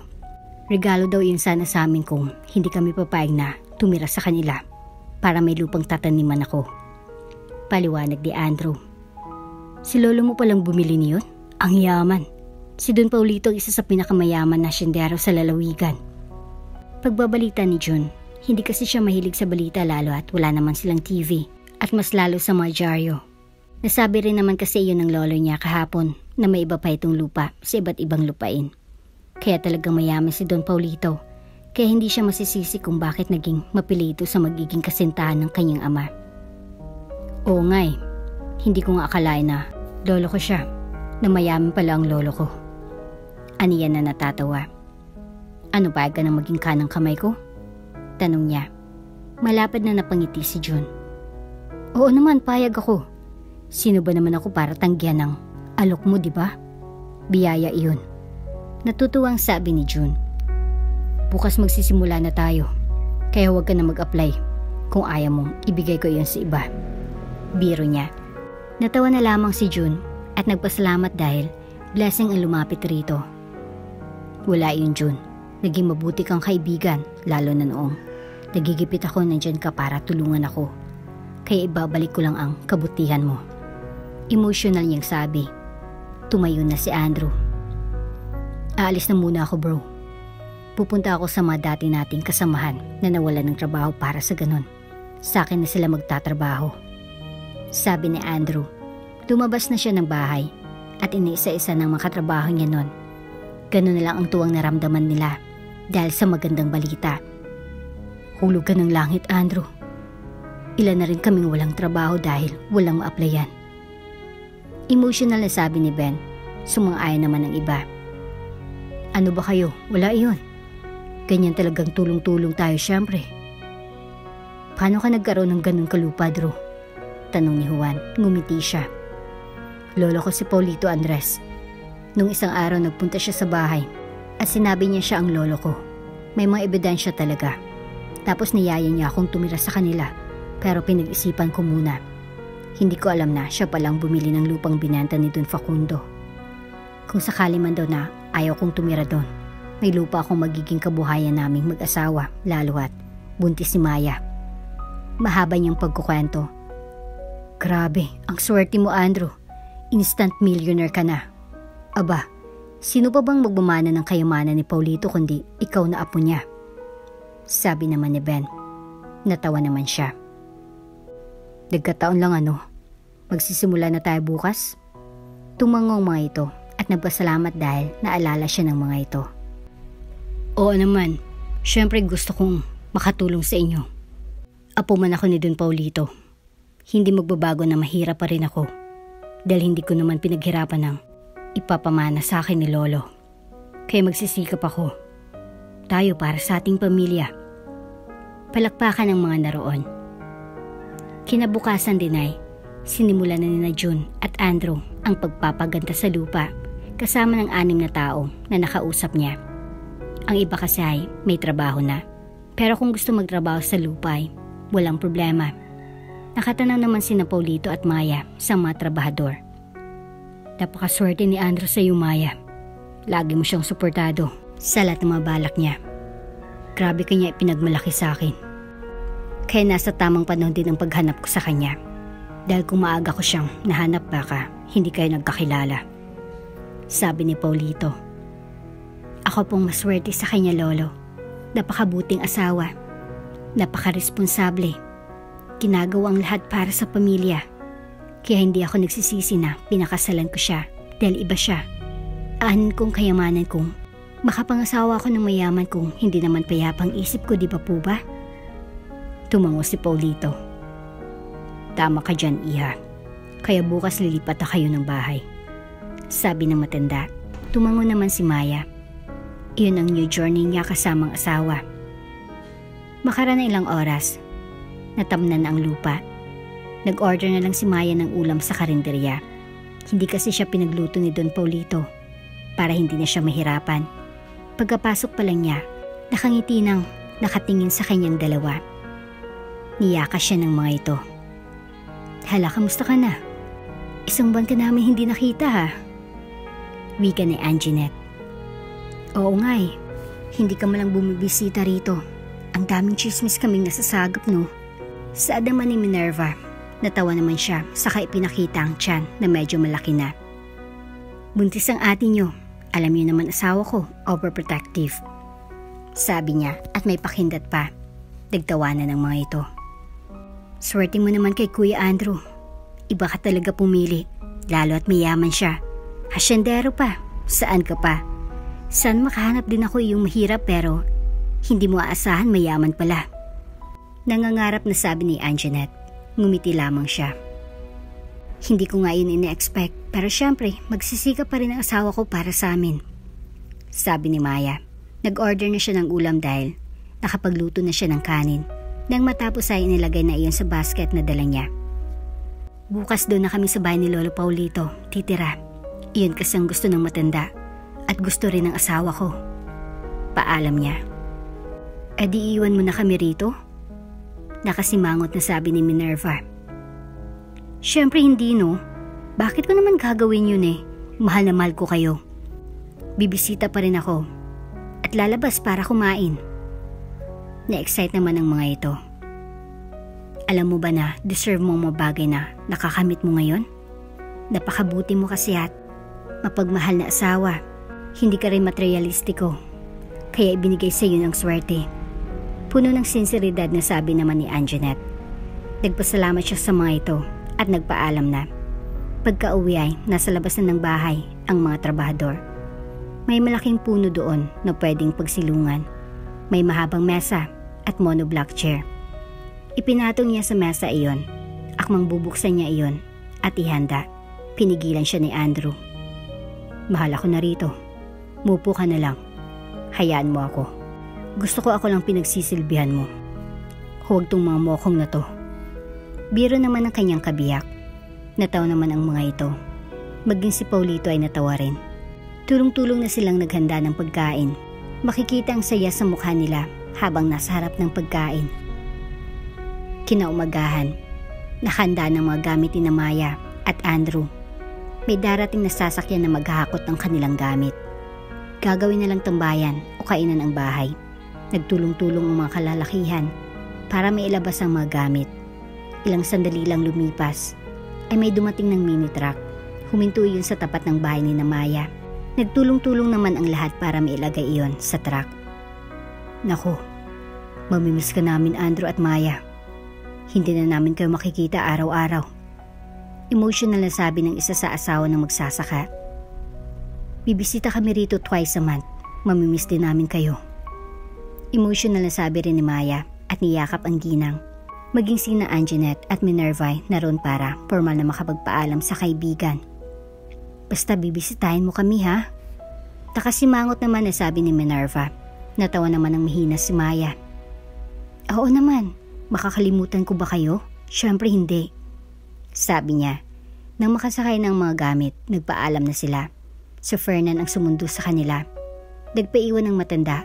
Nang makasakay, pinasibad na iyon paalis ni Fernan. Wala pang isang oras ay nakarating na sila sa bahay. Pinagbuksan sila ng katulong. Pumasok na sila ng bahay. Ganun na lang ang gulat ng mag-asawa nang may confetti sa nalaglag sa uluhan nila. May nakasabit na welcome home. Bumaba si Don Paulito. Welcome home. Masaya ako at narito na kayo. Hindi na magiging malungkot ang bahay dahil may dalawa nang magbibigay sigla nito. Higit sa lahat, soon, may batang tatakbo at iiyak rito. Magiling na sabi ni Don Paulito, sabay tingin sa maumbok na tiyan ni Maya. Lumapit ang mag-asawa sa matanda at nagmano rito. Maraming salamat po sa magiliw na pagtanggap sa amin, Lolo. Wala iyon, ano ka ba? May inihandang pagkain sa dining area. Tara na at kumain na. Tiyak na nagugutom na kayo, lalo at mag-12 na ng tanghali. Sabi ni Don Paulito. Bigla naman tumunog ang tiyan ni Andrew. Tawanan ang mga naroon. Kasama nila si Fernan, si Ronald, na private investigator, at ang 3 bodyguard ni Paulito. Sabay-sabay na silang nagtungo roon. Halos malula si Maya sa mga nakahain. Masasarap ang mga iyon. At ngayon lang siya makakain niyon. Sabay-sabay silang dumulog sa hapagkainan. Matapos ang isang maiksing pasasalamat, kumain na sila. Mabilis na lumipas ang buwan. Naging magandang tubo ng pananim. Sobrang napakaswerte nila Andrew at Maya. Kabuwanan na rin ni Maya. Malapit na siyang manganak. Gabi iyon, kasalukuyan ang nakahiga sina Andrew at Maya sa kama. Hinihimas-himas naman ni Andrew ang tiyan ni Maya at nararamdaman ang pagsipa niyon. Natawa si Andrew. Mukhang alam ni baby na ako ang papa niya. Natutuwang sabi ni Andrew. Kaya nga ano kaya pwede natin ipangalan kay baby? Tanong ni Maya. Kung lalaki, Alexis, at kung babae naman Alexa. Okay yun sa'yo? Tanong nito, kaagad siyang tumango. Andrew, pumutok ng panubigan ko. Sigaw ni Maya mula sa kusina. Mabuti na lang at nasa sala si Andrew kaya mabilis siyang nagpunta sa kusina. Nakita ni Andrew ang asawa na nakaupo at may tumutulong tubig sa hita. Dahil malakas at malaki ang katawan ni Andrew, mabilis niyang kinarga ang asawa at dinala sa sasakyan. Pagkapasok ko roon, mabilis niyang pinausad ang sasakyan patungo sa pinakamalapit na ospital. Nang makarating roon, kaagad silang inasikaso ng nurse. Isinakay sa stretcher si Maya patungong delivery room. Kayo nang bahala sa misis ko, Nurse Kay. Sabi ni Andrew. Labis siyang nag-aalala sa kanyang asawa. Yes sir, kami na pong bahala. Huwag kayong mag-alala dahil magiging maayos si misis at si baby. Relax lang kayo dyan sir. Malumanin na sabi ni Nurse Kay. Nakahinga ng maluwag si Andrew. First baby kasi namin kaya hindi ko maiwasan. Aniya, ngumiti lamang ang babae at nagpaalam na napupunta na sa delivery room. Siya naman ay nagpunta sa mini chapel ng ospital para magdasal. Nang matapos, bumalik siya sa labas ng delivery room at naupo sa metal chair roon. Hinintay na may lumabas na nurse at doktor. Kumain ka muna apo, baka mamaya nagugutom ka na. Kinig iyon ni Don Paulito. Lumingon si Andrew at tinanggap ang alok ng matanda. 12 na rin kasi ng tanghali. Kanina kasi tumawag ito sa kanya at tinanong kung saang ospital dinala niya si Maya. Magiging tatay ka na apo ko. Magkakaroon na rin ako ng apo sa tuhod. Ang sarap sa pakiramdam. Sabi ng matanda. Ngumiti naman si Andrew. Noon pinoproblema namin ang magiging gastusin sa panganganak ni Maya. Pero nung dumating kayo Lo, hindi na namin iyon naging problema. Maraming salamat dahil lalaki ang bata na may maginhawang buhay at hindi mararanasan ng buhay na naranasan ko noon. Emotional na sabi ni Andrew. Hinawakan naman ni Don Paulito ang kamay ng apo. Andrew, lahat ng mayroon ka ngayon ay dahil sa pagsisikap mo. Ako lang naging instrumento para magkaroon ka ng puhunan. Pero ikaw pa rin ang gumawa ng kapalaran mo. At syempre, nasa itaas ang gumawa ng paraan para magkita tayo. Madamdamin na sabi ng matanda. Ngumiti at nagpasalamat si Andrew. Nag-usap silang maglolo ng tungkol sa pamamalakad niya sa lupain. Hanggang sa bumukas ang pintuan ng delivery room at lumabas ang doktor ng babae. Napatayo ang dalawa at sinalubong ang nakangiting doktor. A healthy baby boy po ang ipinanganak ng asawa ninyo, sir. Napakapogi. Napangiti si Andrew. Sinadya talaga nilang mag-asawa na huwag magpa-ultrasound para maging sorpresa ang gender ng anak. Pwede ko na ba siyang makita, Doc? Mamaya na lang po, sir. Ililipat pa po siya ng silid. Maiwan ko po muna kayo. Congratulations po dahil ama na kayo. Masaya nitong sabi. Matapos magpasalamat ni Don Paulito at Andrew sa doktor, umalis na rin ito. Ay Ginger na tayo sa bahay. Hindi na ako makapaghintay na makitang lumalaki ng apo ko. Hindi na ako mapaghintay na may batang tumatawa, umiiyak at sumisigaw sa bahay. Excited na sabi ni Don Paulito.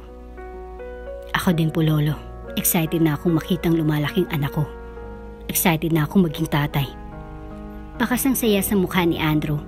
Ilang sandali lamang bumukas ng delivery room. At inilabas si Maya na nasa stretcher.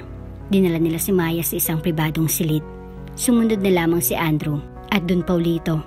Nang maayos na ang lahat, pumasok na ang maglolo. Si baby, anong oras namin siya makikita? Tanong ni Andrew. Maya-maya, sir. Mga 15 minutes ihatid po namin rito. Nakangiting sabi ni Kay. Matapos magpasalamat, umalis na rin ang babae. Naupo na lamang muna sila sa sofa habang pinagmamasdan ang tulog na si Maya. Makikita sa mukha nito ang pagod. Nagising si Maya dahil sa pakiramdam niya na may humaplos sa kanyang buhok. Dahan-dahan niyang iminulat ang mga mata. Nakita niya si Andrew na siyang may gawa niyon. Nagtama ang kanilang mga mata. Kamusta ng pakiramdam mo? Ayos ka lang ba? Wala bang masakit sa'yo para masabi ko sa nurse at asikasuhin ka? Nag-aalalang tanong ni Andrew. Napaka-concerned talaga ni Andrew sa kanya, kaya minamahal niya ito araw-araw. Okay lang ako, huwag kang mag-alala sa akin. Siyempre, kahit papaano ay, mabigat ang pakiramdam ko dahil sa panganganak ko. Pero ayos lang iyon, ang mahalaga ay, naisilang ko ang panganay natin. Aniya at ngumiti. Thanks God, dahil naging maayos ang lahat. Puno ng pasasalamat na sabi ni Andrew. Ngumiti lamang siya. Andrew, nasan si baby? Tanong ni Maya. Lumingon si Andrew sa likuran kung saan naroon si Don Paulito at kalong ang sanggol. Mukhang hindi napansin na gising na si Maya dahil ang atensyon ay na kay baby Alexis. Napatingin sa kanilang matanda. Naku, gising ka na pala, Maya. Pasensya ka na, hindi ko napansin. Abala kasi ako sa pagtitig dito sa gwapo kong apo. Sabi nito na may malapad na ngiti sa mga labi. Natawa na lamang ang mag-asawa. Ayos lang po, Lolo. Sige, kargay niyo muna. Malumanay na sabi ni Maya. Naku, hindi. Kailangan mo nang kargayin si baby. Ibibigay ko na siya sa'yo. Ibinigay ni Paulito ang sanggol kay Maya. At hindi mapigilan ng babae na tumulo ang maluwas sa mga mata habang pinagmamasdan ng anak. Ganun palang pakaramdam kapag naisinilang mo ang sanggol sa loob ng iyong sinapupunan sa loob ng 9 na buwan. Kanina medyo ramdam niya ang sakit ng katawan pero ngayon wala na dahil nakita niya ng munting anghel nila. Sino kaya ang kamukha niya? Tanong ni Andrew. Ikaw sa ilong at ako naman sa mata at labi. Tugon naman ni Maya. Maya? I love you. Tinugon na rin iyon ni Maya. 3 buwan nang lumipas. Lumaki malusog na sanggol si Alexis. Gusto daw makita ng matrabahador ang sanggol. Kaya naman ng umagang iyon ay nagpunta ng mag-asawa sa baryo. Tanghali na nang makarating sila. Gusto din nila bisitahin ng tanim. Nang makarating roon ay halos dumugin na nila si Alexis. Tatawa-tawa lamang si Andrew. Ang gwapo naman ni Alexis, manang-mana sa magulang na maganda at pogi. Biro ni Ben. Natawa si Alexis. Oh, kita mo sang-ayon sa sinabi ko. Natatawang sabi ni Ben. Mukhang gutom na kayo. Kain kayo muna tayo. Alok ni Margie, ang asawa ni Ben. Sumang-ayon naman ng lahat. Nagpunta na sila sa dating bahay ni Maya at Andrew. Nakain na doon ng pinakbet, paksiw at tinola. Ang sarap naman ng ulam. Mukhang marami akong makakain nito. Asawa kong nagluto eh. Sabi naman ni Ben na hinimasimas pa ang tiyan. Hindi lang naman asawa mong nagluto. Asawa ko rin ha? Sabi naman ni June. Tawanan ang mga naroon. Halina kayong dalawa at kumain na. Gutom lang iyan. Sabi naman ni Margie. Nagsalo-salo na sila. Si Anna muna nag-alaga kay Alexis dahil kakain na rin si Maya. Nang matapos kumain si Maya, kinuha niya na kay Anna si Alexis. Pinagmasdan ni Maya ang mga naroon. Masasaya sila at walang inggit na makikita sa mukha nila para kay Andrew. Kundi proud sila dahil umasenso at yumaman si Andrew na patingin ang asawa sa kanya at ngumiti. Lumipas ang ilang buwan at tag-ani na naman. Magandang pagtubo ng pananim at healthy iyon. Tiyak na marami namang aanihin. Mukhang malaking kita natin ngayon, Andrew. Sabi ni June habang pinagmamasdan ng pananim. Simula na maging kanang kamay niyang kaibigan. Na-renovate na nito ang bahay at nagkaroon ng savings. Talagang labis ang pasasalamat ni June kay Andrew. Dati ay nagigipit sila pero ngayon ay labis-labis na. Patas kong trumato sa trabahador si Andrew. Lahat ng mga trabahador ay sa mga ginagawa. Hindi nila inaabuso ang kabaitan ni Andrew. Dahil sa mas may naipon na si Andrew, nagnegosyo siya ng bigas sa bayan na namamahala ay si Ben. Pakyawan iyon at pwedeng pabenta ng mga nais magnegosyo ng bigas. Kaya nga pagkatapos nito, magkakaroon tayo ng outing sa isang beach resort ni Lolo para naman ma-relax tayo mula sa pagtatrabaho. Isama niyo ang mga iyong kamag-anak at asawa. Sabi ni Andrew, nanlaki ang mga mata ng mga ito. Naku, maganda iyan, boss. Tiyak na mag-enjoy tayo at ang pamilya namin. Excited na sabi ni Samuel, isa sa mga trabahador ni Andrew. Gumiti siya. Deserve nyo iyon syempre. Pag-ari naman yung Lolo Paulito kaya hindi na natin kailangan ng entrance. Pagkain na lang. Sabi niya. Masayang-masaya ang mga naroon sa sinabing iyon ni Andrew. Hindi lang kumita ang goal ni Andrew. Gusto niya iparamdam sa mga trabahador ng tauhan ang turing niya sa mga ito kundi kaibigan at kapatid. Ano ba naman iyon minsan lang mag-unwind sa loob ng isang taon. Dahil may mga lupa sa iba't ibang panig ng probinsya si Don Paulito. Si Andrew na nagmamanage nun.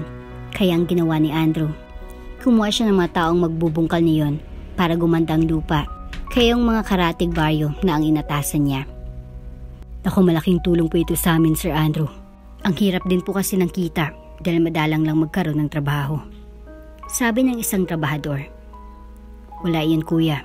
Gusto ko lang din makatulong sa kapwa ko magsasaka at para may kabuhayan ang mga kalalakihan rito. Wika ni Andrew. Nagpasalamat ng mga ito dahil hindi pa lubos na nakilala ni Andrew ang mga trabahador. Inatasan niya sa Fernando na magbantay roon. Kalapit bayan lang naman iyon. Kaagad naman iyong tinanggap ni Fernando. Binisita pa ni Andrew ang ilang mga lupain at nag-hire ng mga trabahador roon. Pinabantay sa mga pinagkakatiwalaan niyang tao. Gabi na nang makauwi siya. Nadatnan niyang asawa na nagluluto ng hapunan. Ang kanyang lolo naman ay may kausap sa telepono tungkol sa ibang negosyo nito. Lumapit siya sa asawa at niyakap ito. Pasensya ka na kung ngayon lang ako nakauwi, mahal. Masyado ako naging busy. Babawi ako bukas. Lalabas tayo ni na Alexis. Humarap naman si Maya kay Andrew. Okay lang, naiintindihan ko. Ngayon ka lang naman ginabi ng uwi, kaya ayos lang. Ang mahalaga dun, hindi babae ang dahilan kung bakit ka ginabi. Biro ni Maya. Natawa naman si Andrew. Bakit naman kita ipagpapalit sa iba, Maya? No way. Hindi na ako makakahanap ng katulad mo. Malambing na sabi ni Andrew. Napatingin ang mag-asawa ng may tumikim sa kanilang likuran na walang iba kundi si Paulito. Tumayo ang matanda. Aalis na muna ako. nilalanggam ako eh. Kunwari galit-galitan itong sabi, saka umalis na. Natawa naman ang mag-asawa. Ganun ang kanilang lolo Paulito, kaya alam nilang biro lang iyon. Bakit ikaw nagluluto? Si Manang ba nag-aalaga kay Alexis? Tanong ni Andrew. Oo siya nga, ang sabi ko, ako muna magluluto dahil na-miss kong magluto at siya na muna nag-alaga kay Alexis. Paliwanag ni Maya na kumuha ng yaya. Mas gusto niyang siyang mag-alaga kay Alexis. Iba pa rin kasi kapag may nanay na nag-aalaga sa anak. Naroon iyong love at malasakit. Maagang nagising si Maya ng umagang iyon. Matapos padedehin ang anak, nagtungo siya sa freezer at kinuha ang cake na binili niya kahapon. Birthday ni Andrew ngayon at gusto niyang surprisahin ng asawa. Kinuha niya iyon at dinala sa kwarto nila ni Andrew. Hindi pa rin gising ang asawa. Pagod kasi ito dahil ginabi ng uwi para bisitahin ang malupain na natatamnan ng bigas. Pinakatitigan niyang asawa hanggang sa magmulat ito ng mga mata. Nagkatitigan sila. Good morning, mahal. Mukhang maaga kang nagising ngayon. Tanong nito. Ngumiti si Maya. Oo, pinadede ko kasi si Alexis at syempre may inasikaso ako. Sabi ni Maya sabay kindat. Kumunot ang noo ng asawa. Ano naman ang inasikaso mo? Kinuha ni Maya ang cake na nasa ibaba ng kama at ipinakita iyon kay Andrew. Ito, happy birthday mahal ko. Binili ko ito kahapon. Nakangiti niyang sabi. Thank you mahal. Hindi ko alam na birthday ko pala ngayon. Nakalimutan ko sa dami ng inaasikaso. Wika ni Andrew na natatawa. Niisip ko rin. Kaya ako na itong gumawa ng paraan para maalala mo. Nagtawanan sila. Blow the candle and make a wish, mahal ko. Ipinikit ni Andrew ang mga mata at nag-usal ng maikling dasal. Pagkatapos niyon ay hinipan nito ang kandila. Pumalakpak ng mahina si Maya at baka magising si Alexis. Hiling ko na sana magkaroon ka pa ng mahabang buhay, mahal ko. Na sana maging success lahat ng ginagawa mo. Mahal na mahal kita. Hinalikan ni Andrew si Maya ng buong pagsuyo at pagmamahal. Itinabi na muna niya ang cake sa bedside table. Napahiyaw na lang si Maya. Nang hilahin siya ni Andrew patungo sa kama. Buong pagsuyo siyang inangkin ng asawa. Di naman niya iyon ang buong pananabik. Thank you sa sorpresa, mahal. Puno ng sinseridad na sabi ni Andrew. Pula iyon. Bilang may bahay, obligasyon ko na paligayahin ang asawa ko. Nga pala, punta tayo sa baryo. I-celebrate natin ang karawan mo. Masiglang sabi ni Maya. Oo nga no. Baka magtampong mga iyon kapag hindi tayo pumunta roon. Pagsang-ayon naman ni Andrew. Bumangon na sila sa kama. Nagpunta si Andrew sa CR para maligo. Mamaya na siya maliligo. Kakausapin na muna niya si Paulito.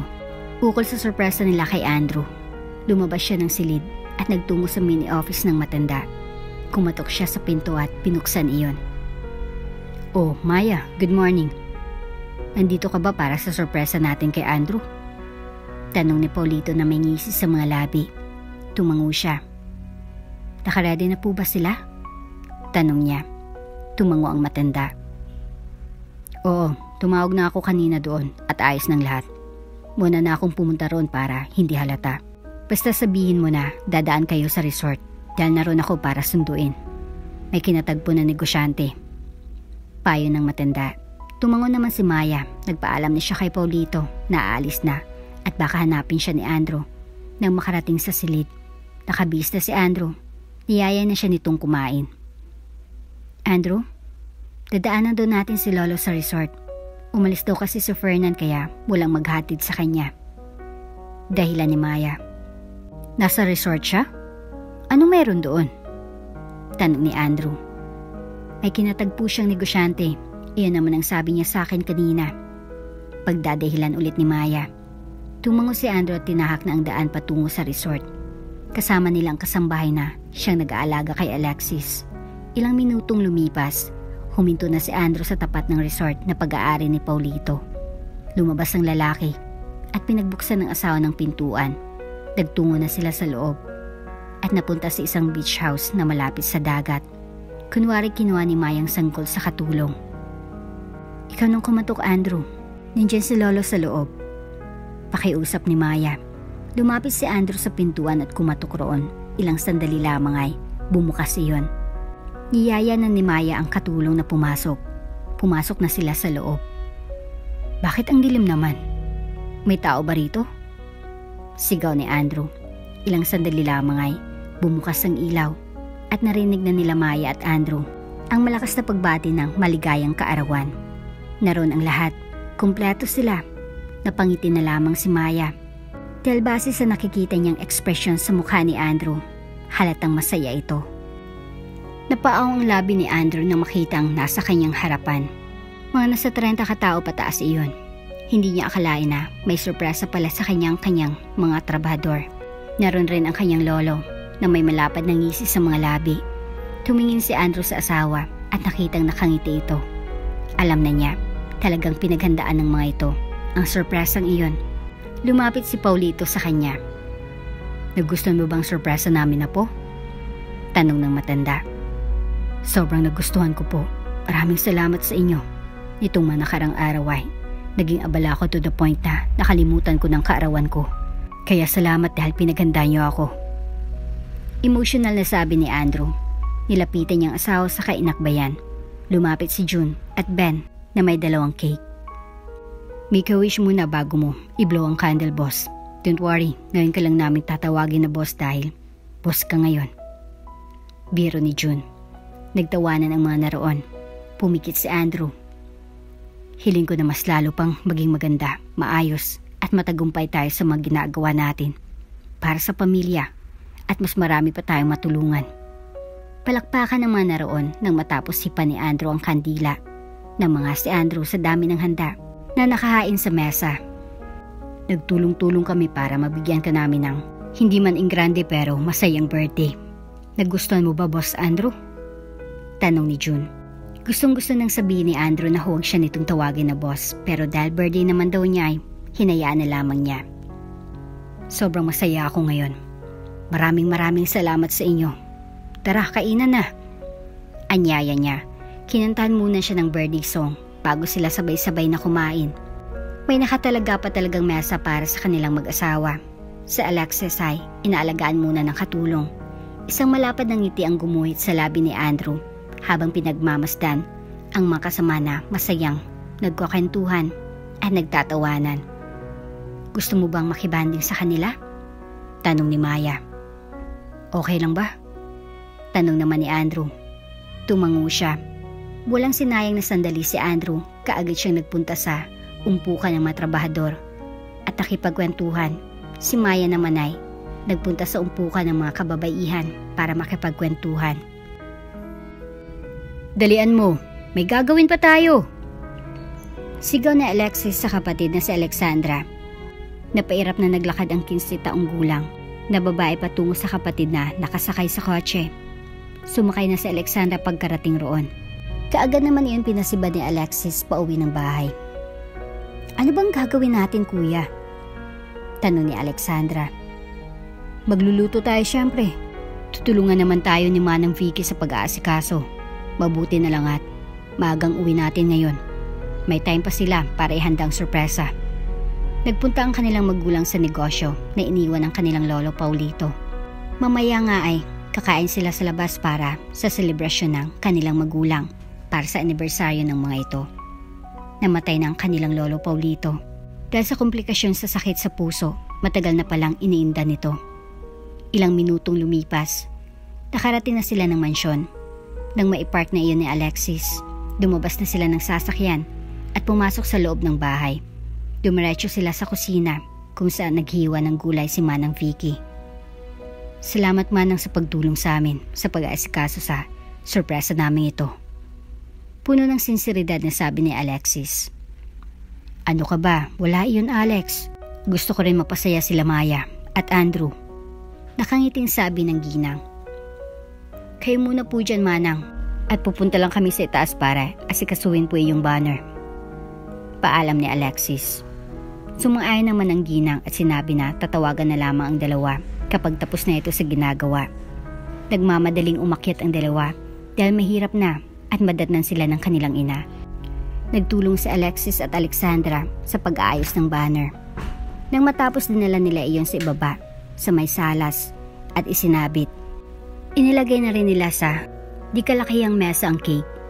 Nagpunta ng magkapatid sa kusina para tulungan si Manang Vicky sa paghanda ng pagkain. Nagluto si Manang Vicky ng afritada at si Alexis naman ay inasikaso ang carbonara. Si Alexandra ay naglilinis sa sala. Carbonara, afritada at menudo ang niluto nila. Ayos na iyon. Ang mahalaga ay may inihanda sila. Kasunod niyon ay nanghipal sila ng lobo na isinabit sa iba't ibang parte ng salas. Wow, perfect! Bulalas ni Alexandra nang makita ang outcome ng ginawa nila. Naupo muna sila at hinintay si Maya at Andrew. Nang marinig ang pagbusina ng sasakyan, alam nilang ang mga magulang na nila iyon. Alexandra! Alexis! Tawag ni Maya. Inihanda na ng tatlo ang sarili malapit sa pintuan. Si Manang Vicky ang nagbukas ng pintuan. Nang bumukas ang pintuan at pumasok ang mag-asawa, isinaboy ni Alexandra ang confetti. Happy anniversary, Daddy and Mommy! Sigaw ni Alexis at Alexandra. Hindi maiwasan ng maluha ni Maya nang makitang sorpresa ng magkapatid sa kanila. Hindi niya akalain na may sorpresa ang mga ito sa kanila. Noon kasi panay flower o di kaya cake lang ang ibinibigay ng mga ito. Pero ngayon, ipinaghanda pa talaga sila ng pagkain. Pinaiyak niyo si mami niyo. Naiyak pa rin na sabi ni Maya. Niyakap naman ni Alexis, Alexandra ang kanyang ina at ama at hinalikan sa pisngi. Gusto talaga namin na umiyak kayo, Mami. Siyempre sa saya at tuwa. Sabi naman ni Alexis. Inabutan ni Manang Vicky ng tissue si Maya. Salamat mga anak sa sorpresa niyong ito. Sobrang na-touch kami. Emotional naman na sabi ni Andrew. Kinuha ni Alexandra ang cake at inilapit iyon sa magulang. Blow the candle, Mommy and Daddy. Masiglang sabi ni Alexandra. Hinipa naman iyon ng dalawa. Palakpakan ng mga naroon. Gabi na, Mami at Daddy, kaya kain na tayo? Anyaya ni Alexis. Patay gutom ka talaga. Pang-aasar naman ni Alexandra sa kapatid. Medyo chubby si Alexis, pero bumagay naman iyon sa binatilyo dahil matangkad dito. Huwag kang kontrabida dyan, Sandra. Ikaw rin naman matakaw kang kumain. Pang-aasar naman ni Alexis sa kapatid. At least hindi tumataba ng sobra, hindi gaya mo. Balik asar nito. Nagtawanan ang mga naroon. Sanay na magkapatid sa asaran nila. Iyon na iyong lambingan nila pero never naman silang nag-away. Nagyaya na si Maya na kumain dahil nagugutom na daw siya. Nagkanya-kanya na sila ng sandok. Matapos kumain, nagpaalam na sina Maya at Andrew na magpapahinga dahil napagod sila sa maghapon. Nagpresenta naman ng magkapatid na sila ng maghugas ng plato. Ang sarap humiga kapag pagod ka sa maghapon, no? Kahit papaano nabawasan ng pagod dahil sa ginawang sorpresa ng magkapatid. Sabi ni Andrew. Kaya nga napakaswerte natin sa kanila. Akmang idlip na sina Maya at Andrew nang marinig nila ang sunod-sunod na katok sa pintuan. Mommy, Daddy, gusto namin matulog dyan. Boses iyon ni Alexis. Napabuntong hininga si Andrew. Hayaan mo na, Andrew. Gift natin sa kanila dahil sa effort na ginawa nila sa atin. Tumayo si Maya at binuksan ng pintuan. Iyakap siya ng dalawa. Pwede dito muna kami. Miss na po namin kayo eh. Paglalambing ni Alexandra. Sure anak, higa na kayo sa kama. Nasa dulo si Alexis, sumunod si Andrew, Maya at nasa dulo si Alexandra. Hindi naman malalaglag ang dalaga dahil may harang iyon. Niyakap ni Alexandra si Maya. Napangiti naman ang babae.